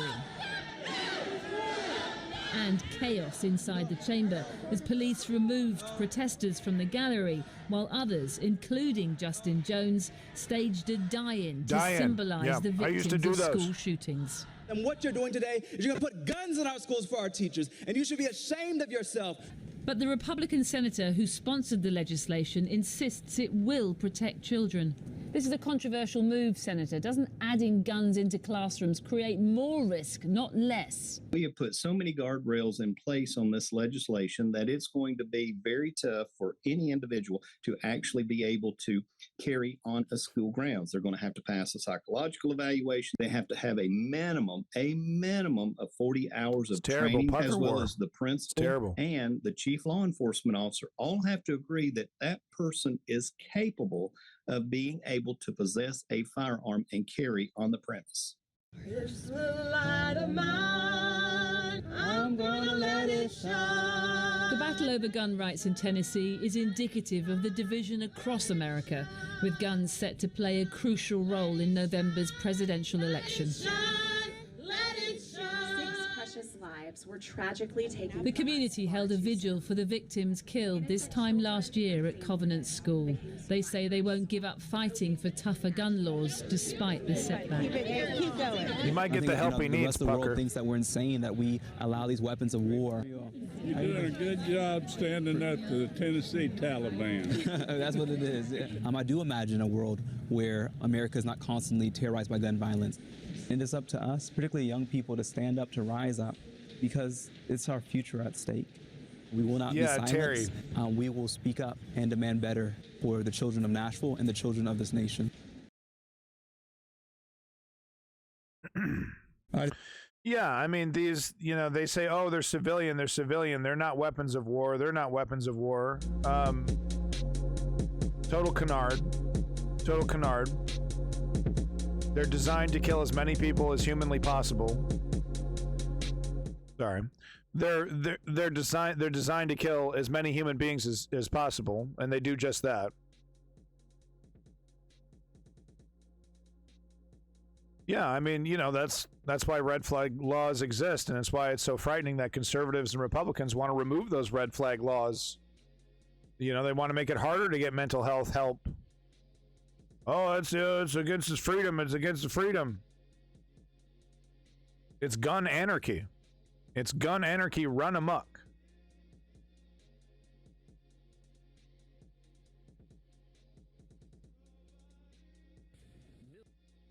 So I'm sure you guys have heard there's big news in, Tennessee, Nebraska? Yeah. Tornadoes ripping through Nebraska over here. Kind of, pretty big news. We got 3 clips from local news from various areas that describe the situation. And, every time when I see a climate story like this, I just like to acknowledge you can't attribute every single climate story to climate change, but you can say that climate change has basically made severe storms like this more and more likely. It increases the likelihood, acts as a catalyst.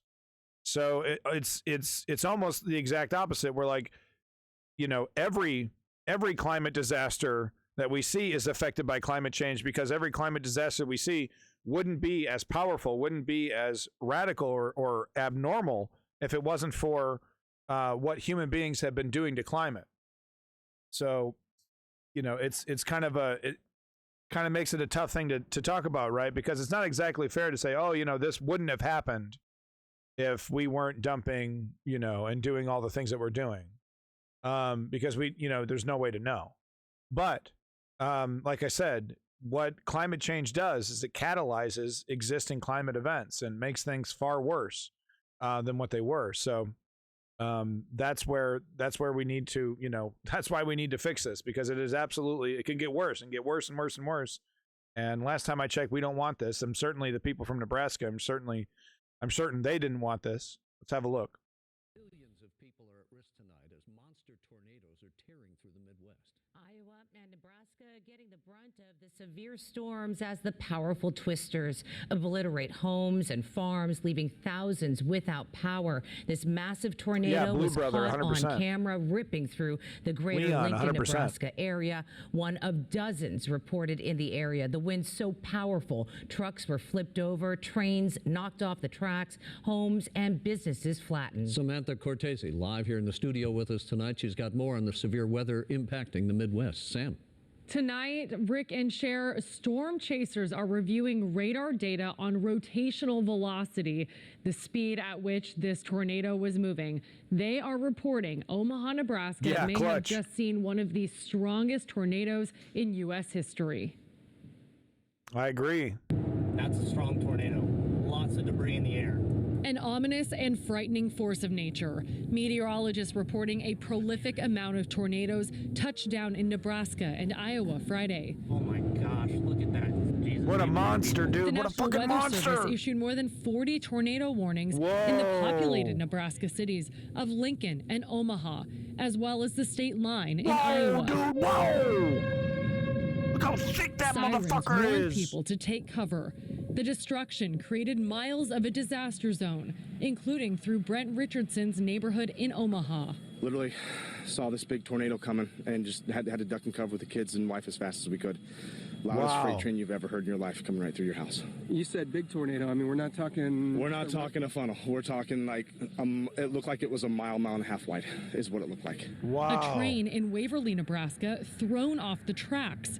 And 4 miles away, Smart man, he saved his plastic family. molding facility leveled. Several people became trapped inside, but authorities said they were thankful no one was hurt, many sharing their shock and disbelief. Jeez. Is that a real tornado? Yes, of course.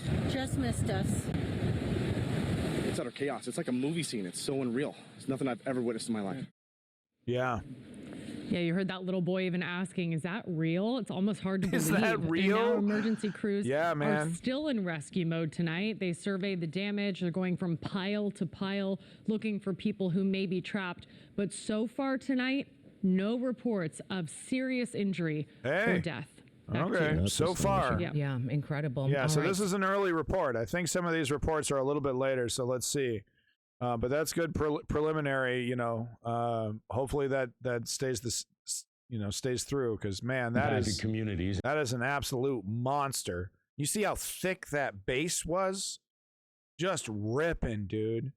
Frightening stuff. In last night's storms is Minden, Iowa. Officials think about half the town is destroyed. Well, this morning around 8 o'clock, the city opened for residents to be able to start their cleanup and recovery. And KETV News Watch 7's Devon Taylor was in Minden speaking with residents. He continues our team coverage. Cleanup efforts are in full effect after tornadoes ripped through Minden, Iowa Friday, leaving many unhoused. You could have tornado shelters and stuff, though. Tornado that left the Minden community Welcome back, Rob. It's just a real devastating situation when you come and see a loved one that has experienced loss of this nature. Yeah, I'm in the Canadian woods. Yes. Farmland was part of the destruction. Now she's helping him clean up all that's left. It's always worse than you can imagine when you see loss and destruction of this nature, and just a reminder of how strong Mother Nature is. Iowa's Governor Kim Reynolds taking a tour of the wreckage. Half the town's fucking destroyed. Into place. Can you cut the smile? We signed a disaster proclamation last night, which opened up state resources and individual assistance for the community. Governor Reynolds says emergency responders are on the ground and working to remove debris. We got DNR that's on the ground, so they make sure that we're getting the scraps put away properly to help facilitate that process. And then we'll just assess what we need to do next, what next steps are. I met one woman who describes the moments that her son's farm property was damaged. Those are all our bins. So you can see it took the roof off of that bin, but it didn't touch the corn because it left the corn at a point. Minden's mayor.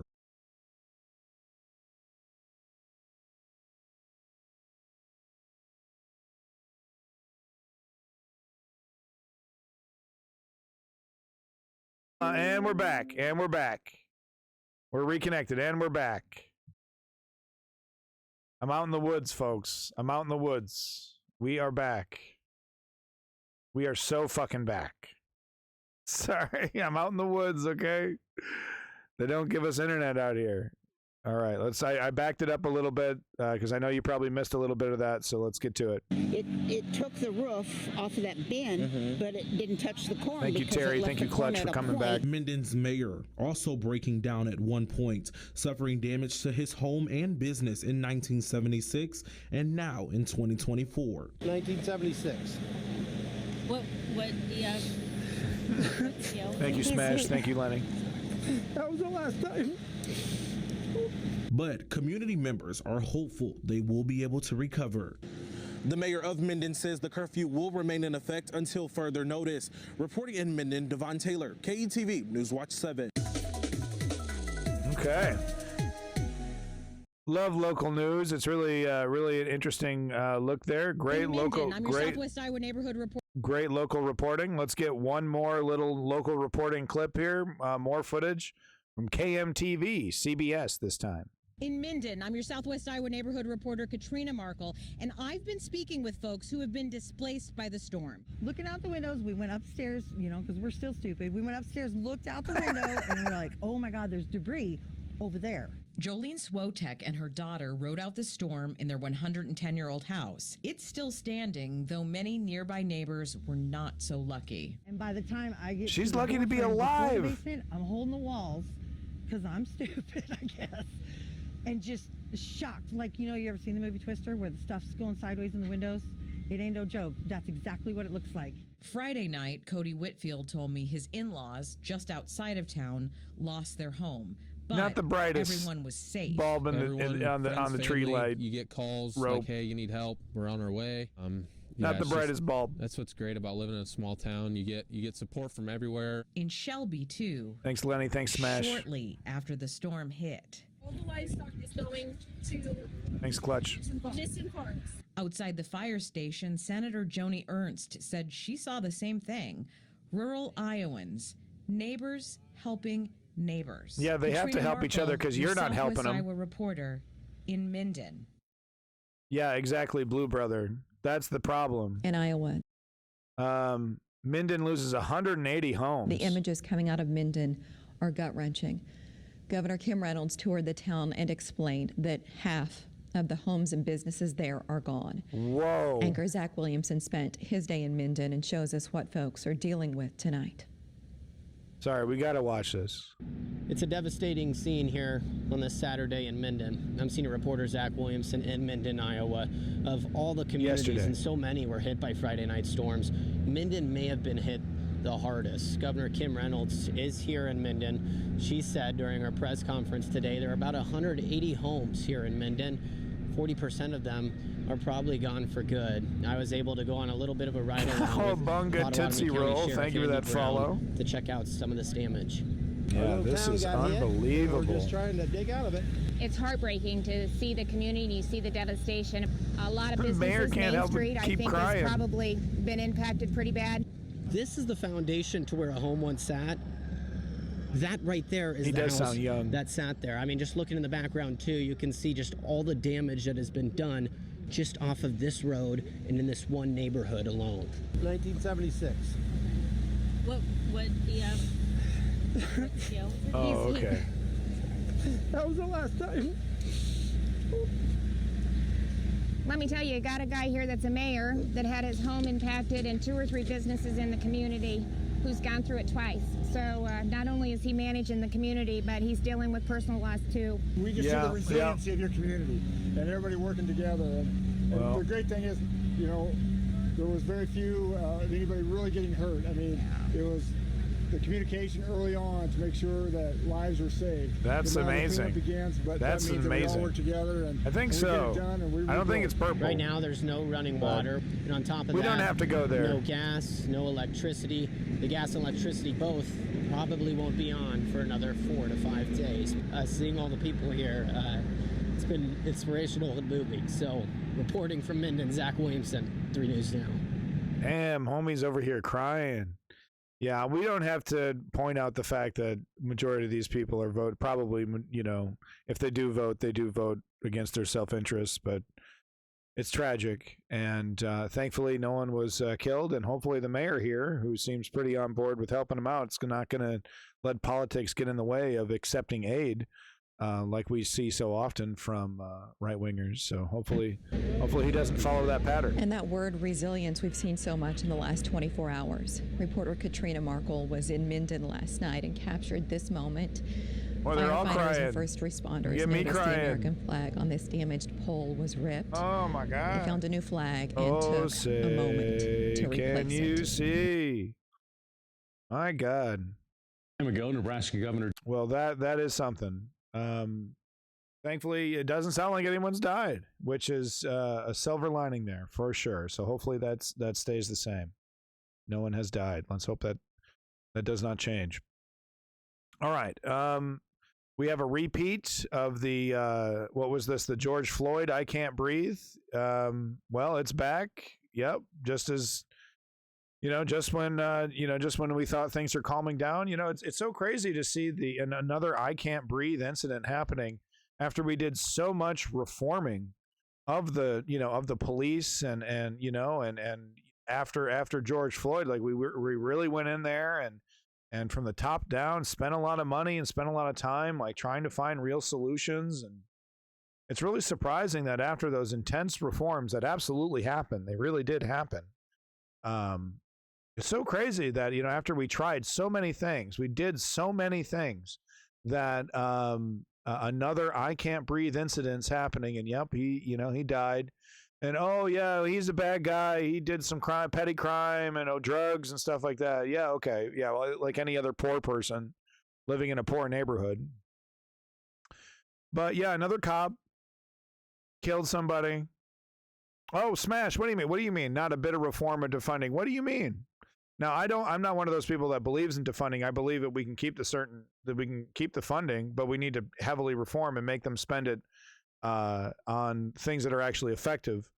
Like in a case like this, a petty crimes unit or a de-escalation unit, a local community representative who's maybe backed up by the cops or sitting in the car out back, or they're hanging back.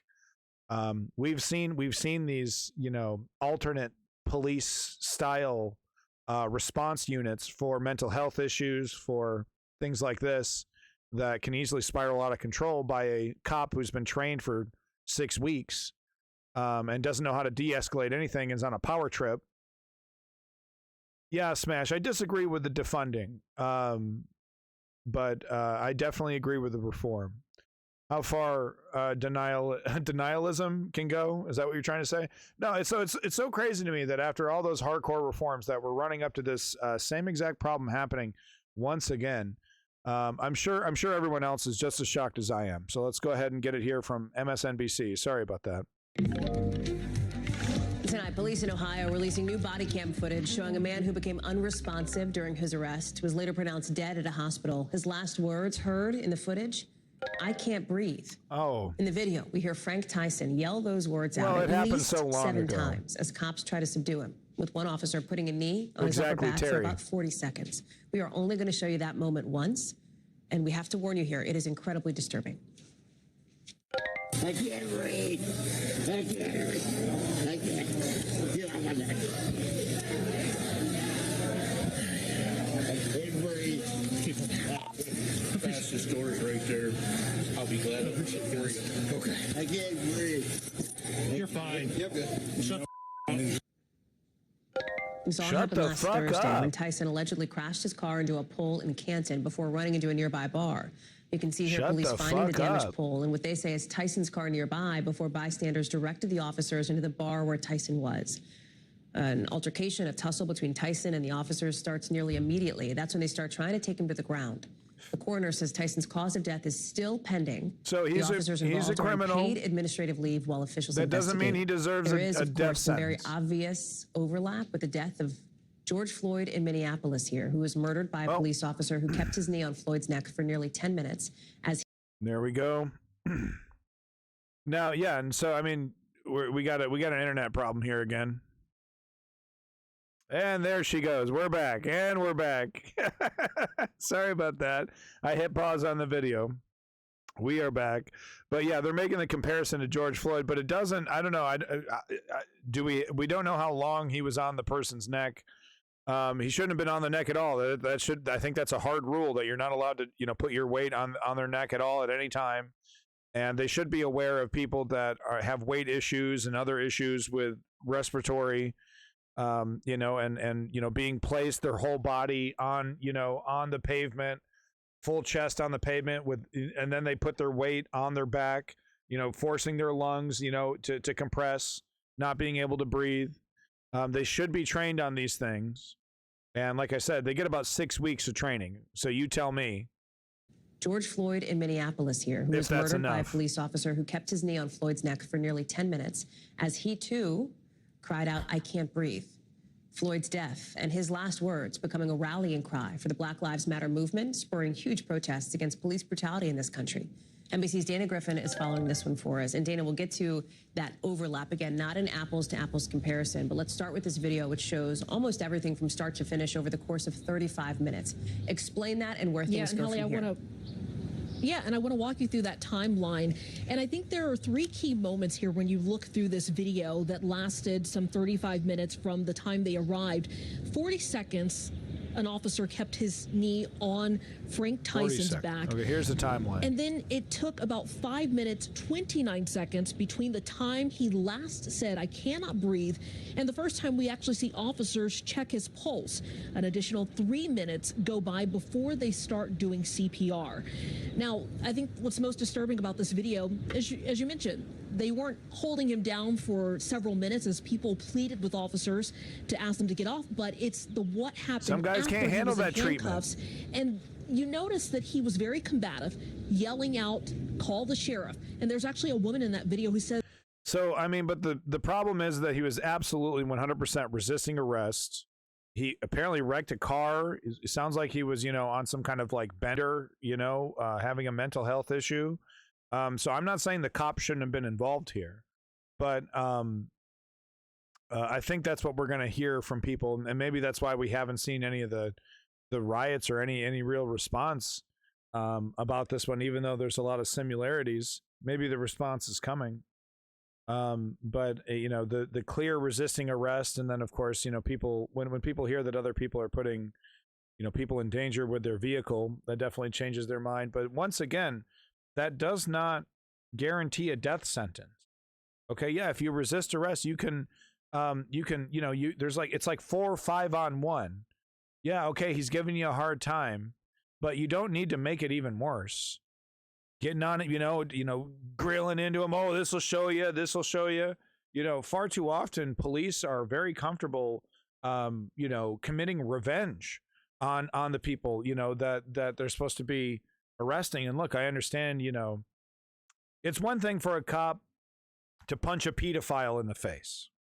Okay, it's another thing for a cop to dig his knee into their back and put their knee on their neck.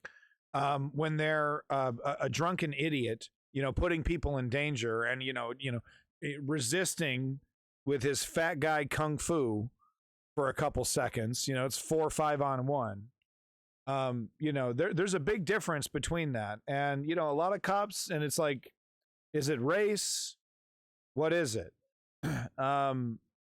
It can be fixed. It can be reduced at the very least, with proper training, with proper rules.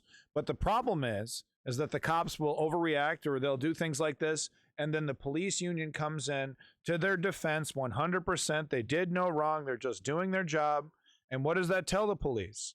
Well, I can overreact, and this union's going to have my back, so I can just get away with it. And then the behavior repeats itself.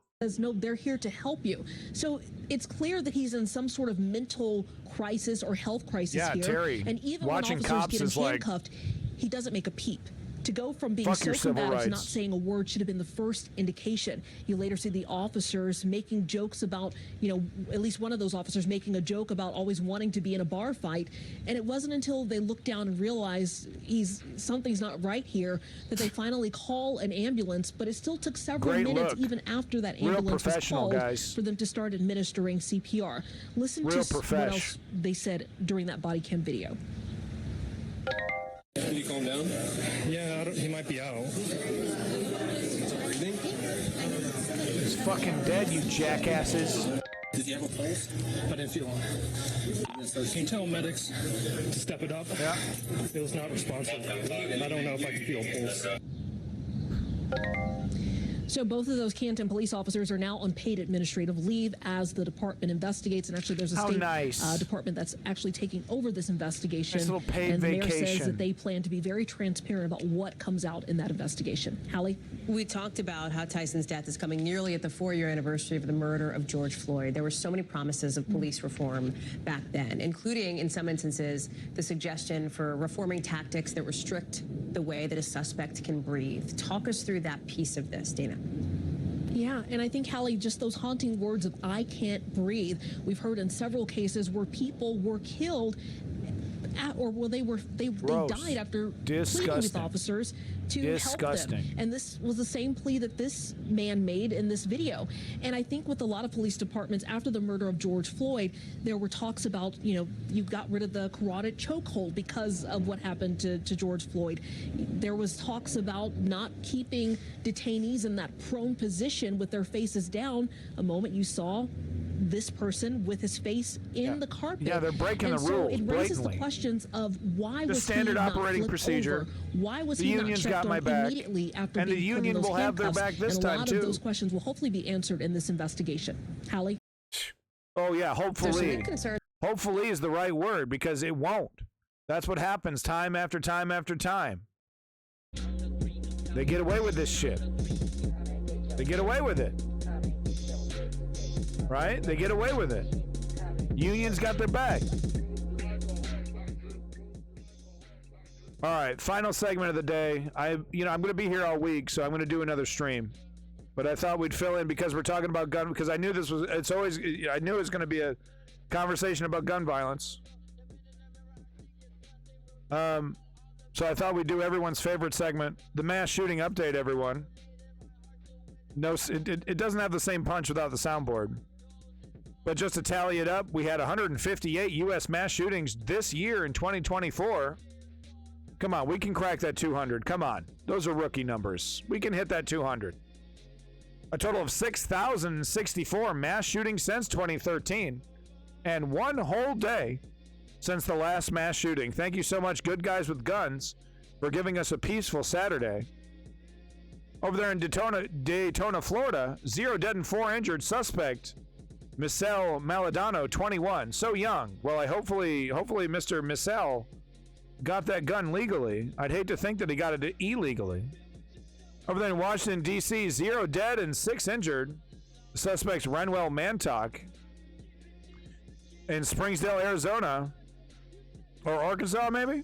One of those. 2 dead and 2 injured. Oh no, here's our family annihilation event. Looks like we have 2 of them today. Domestic victims. Gunshot his 19-year-old girlfriend. Oh, the gunman shot his 19-year-old girlfriend. Then the victim fatalities, Lubrick Bruley. Gunman Eulin Guidry, 20. So he shot his girlfriend, then killed himself. 19 years old. Over there in Petersburg, Virginia, VA, Virginia, 0 dead and 5 injured juvenile victims. 16 and 17-year-olds among the wounded. Gunman unknown. Gee, I'm starting to see a pattern. Gosh, I don't know, maybe all that hogwash about how guns are the most, the number one thing killing kids nowadays. God, I don't know, guys. Seems like a bunch of fake news if you ask me. And over there in Yukon, Oklahoma, 5 dead.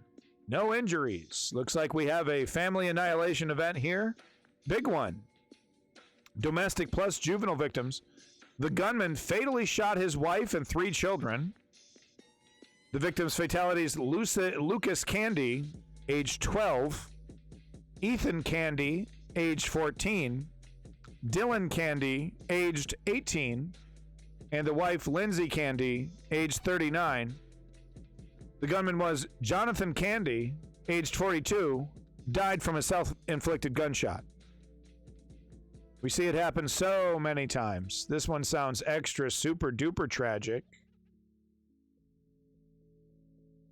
While MSNBC is jerking off Donald Trump, shit like this is happening. Oklahoma City. It was about 9:35 when police received a 911 call from a 10-year-old inside the residence indicating that everyone inside the house appeared to be dead.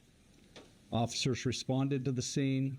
They found the young man out front. They went inside the house trying to verify what they were told and to see if there were any victims that they could save. Davin. Once inside the house, officers found 5 people deceased.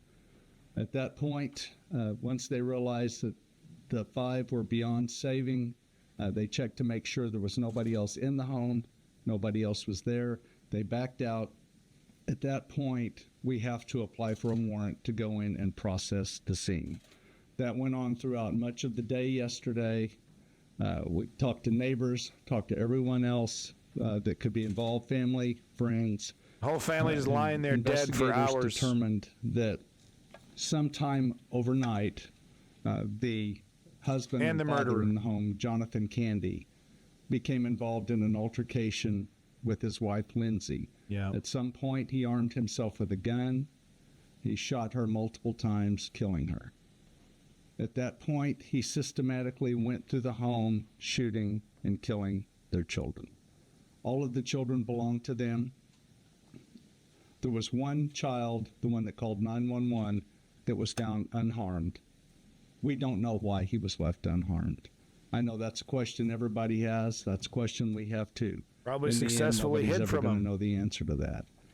It's unclear what made him want to go through the home, killing the children, but make no mistake about it. So I've seen some psychological analysis, and obviously this is just, amateur hour shit. But from my, if I recall correctly, it's a power thing. It's a control thing.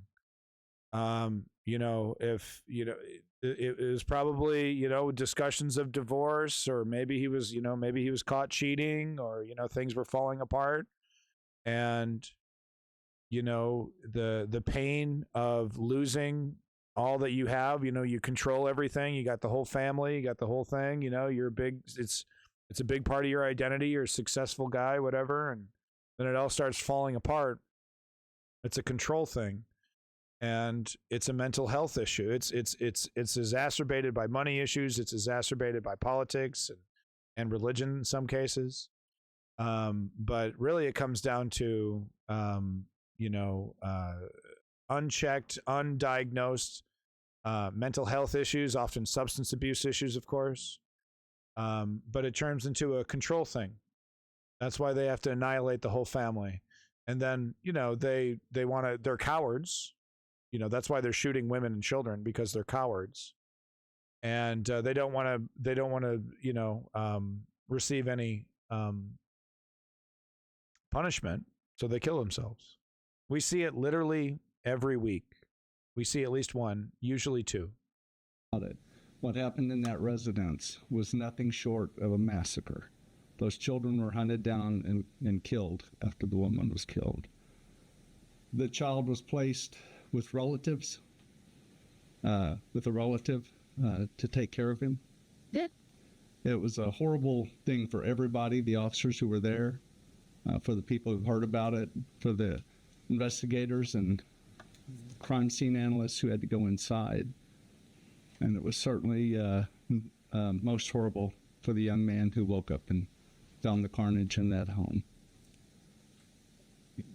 Yeah, so they keep saying he woke up and found the carnage. It's crazy to think that he slept through this all, but maybe, I don't know, maybe he's a weird kid sleeping in a closet or something, and he literally didn't hear any of it. We have no calls to that residence regarding any type of domestic abuse. We have no history from them in our system showing any type of domestic undiagnosed, untreated to us. Yep. So that's something that we're going to talk to friends and family and see if they may know. And then you sprinkle in money issues, you sprinkle in infidelity, you sprinkle in bad feelings, hurt feelings, and then add unrestricted, uncontrolled access to incredibly deadly weaponry. We see at least one or two a week. And if anyone's been watching the News Underground, you can agree. I cover it tragically quite a bit. restricting guns wouldn't fix the issue completely. It has to be a double whammy of gun regulation and, of course, mental health regulation. We need to invest more in that, treat it seriously, remove the stigmas behind it. People that are having mental health issues are not weak. Treat it with the respect that it deserves. Blue Brother here is saying, according to so many surveys, the vast majority of your citizens are in favor of more restrictive gun laws. Still nothing happens. You seriously need to rethink your system.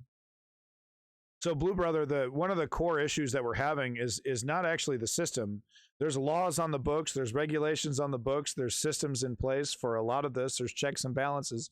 The problem is the people that are in charge don't respect those systems, don't respect those laws, and they're not following through on them. So, that's kind of the whole goal of Project 2025 is to install a bunch of partisans who will just, not do their job, who will just ignore what their job is and allow themselves to be a completely irrelevant body. Yeah, it's corruption. So it's, people who say fix the system, late stage capitalism. I mean, there's definitely a lot of truth to a lot of that. And obviously the system needs a lot of reform. But one of the big things that we need to do as citizens is that we need to hold our politicians accountable electorally, but also using the 3-step program that defines political activism. Step 1, inform yourself, which is what you did all day today. And if you stuck it through this whole stream, you're fucking awesome. Thank you. Step 2 is, of course, join a progressive political organization or put your name down on something. It's a union maybe you like, or it's a politician that you're digging, that's really representing your values. But you got to put your name down. And step 3, you got to put in the work, put in the action. Ask yourself once a month, what am I doing for this movement, for the left progressive movement for change? What am I doing for it? It's very important. As Clutch Cargo says, the only thing that's ever worked. Problem is, if you're financed by the NRA, you will vote in favor of any pro-gun law. We're dealing with some legitimate problems, and it's not going to be fixed with apathy. It's certainly not going to be fixed with e-activism. That's a part of it. E-activism is actually really important, and we shouldn't just disregard it. But it is, it should be a tool used for organizing mainly and getting boots on the ground, because that's what they're most afraid of. By they, I mean the oligarchy, the empire. That's what they are most afraid of, because that means real change. That's why they resist it so heavily. They do everything in their power to discredit it, ban it, laugh at its relevance. They do, they do everything they can to diminish its power, but really they're most afraid of nonviolent direct political action. That's what they're most afraid of. And the reason why they're most afraid of it is because it works. It's one of the few things that's actually worked. Defund the lobbyists somehow. Well, it is, baby steps, but yeah, absolutely. Put that in the manifesto. Absolutely. But thank you, everybody. Thank you, Smash, Blue Brother, Clutch Cargo, Davin, Lenny, Terry, Chem Goblin. Once again, everyone, make sure you're liking and subscribing to Lenny. This has been a really fun stream. My ass hurts. My feet are frozen, but I had a lot of fun. We're definitely going to do another one, at least one more. Thank you, Clutch Cargo. Thank you, Terry, once again. Gasperancia, ROB. Thank you, Rob, for coming in. Thank you, Rob. Flo, you seemed cool, but your name seemed suspect, so I didn't want to say anything. Leon, thank you. Pucker, thank you. Thank you for Pucker. I think so. I don't know. To be determined. Let's see here. Big props to Davey and Woke Patriot as well for their hard work in the Discord. Your Tubing, thank you, Your Tubing, for sticking it out the whole stream. You're awesome. Thank you. Cowabunga Tootsie Roll, thank you so much. Let me see if I can get stand up here. Oh, fuck nuts. Oh God. Oh, Jesus. Oh, my ass. My ass hurts. There you go. Woods. Enjoy your family time. Oh, I will.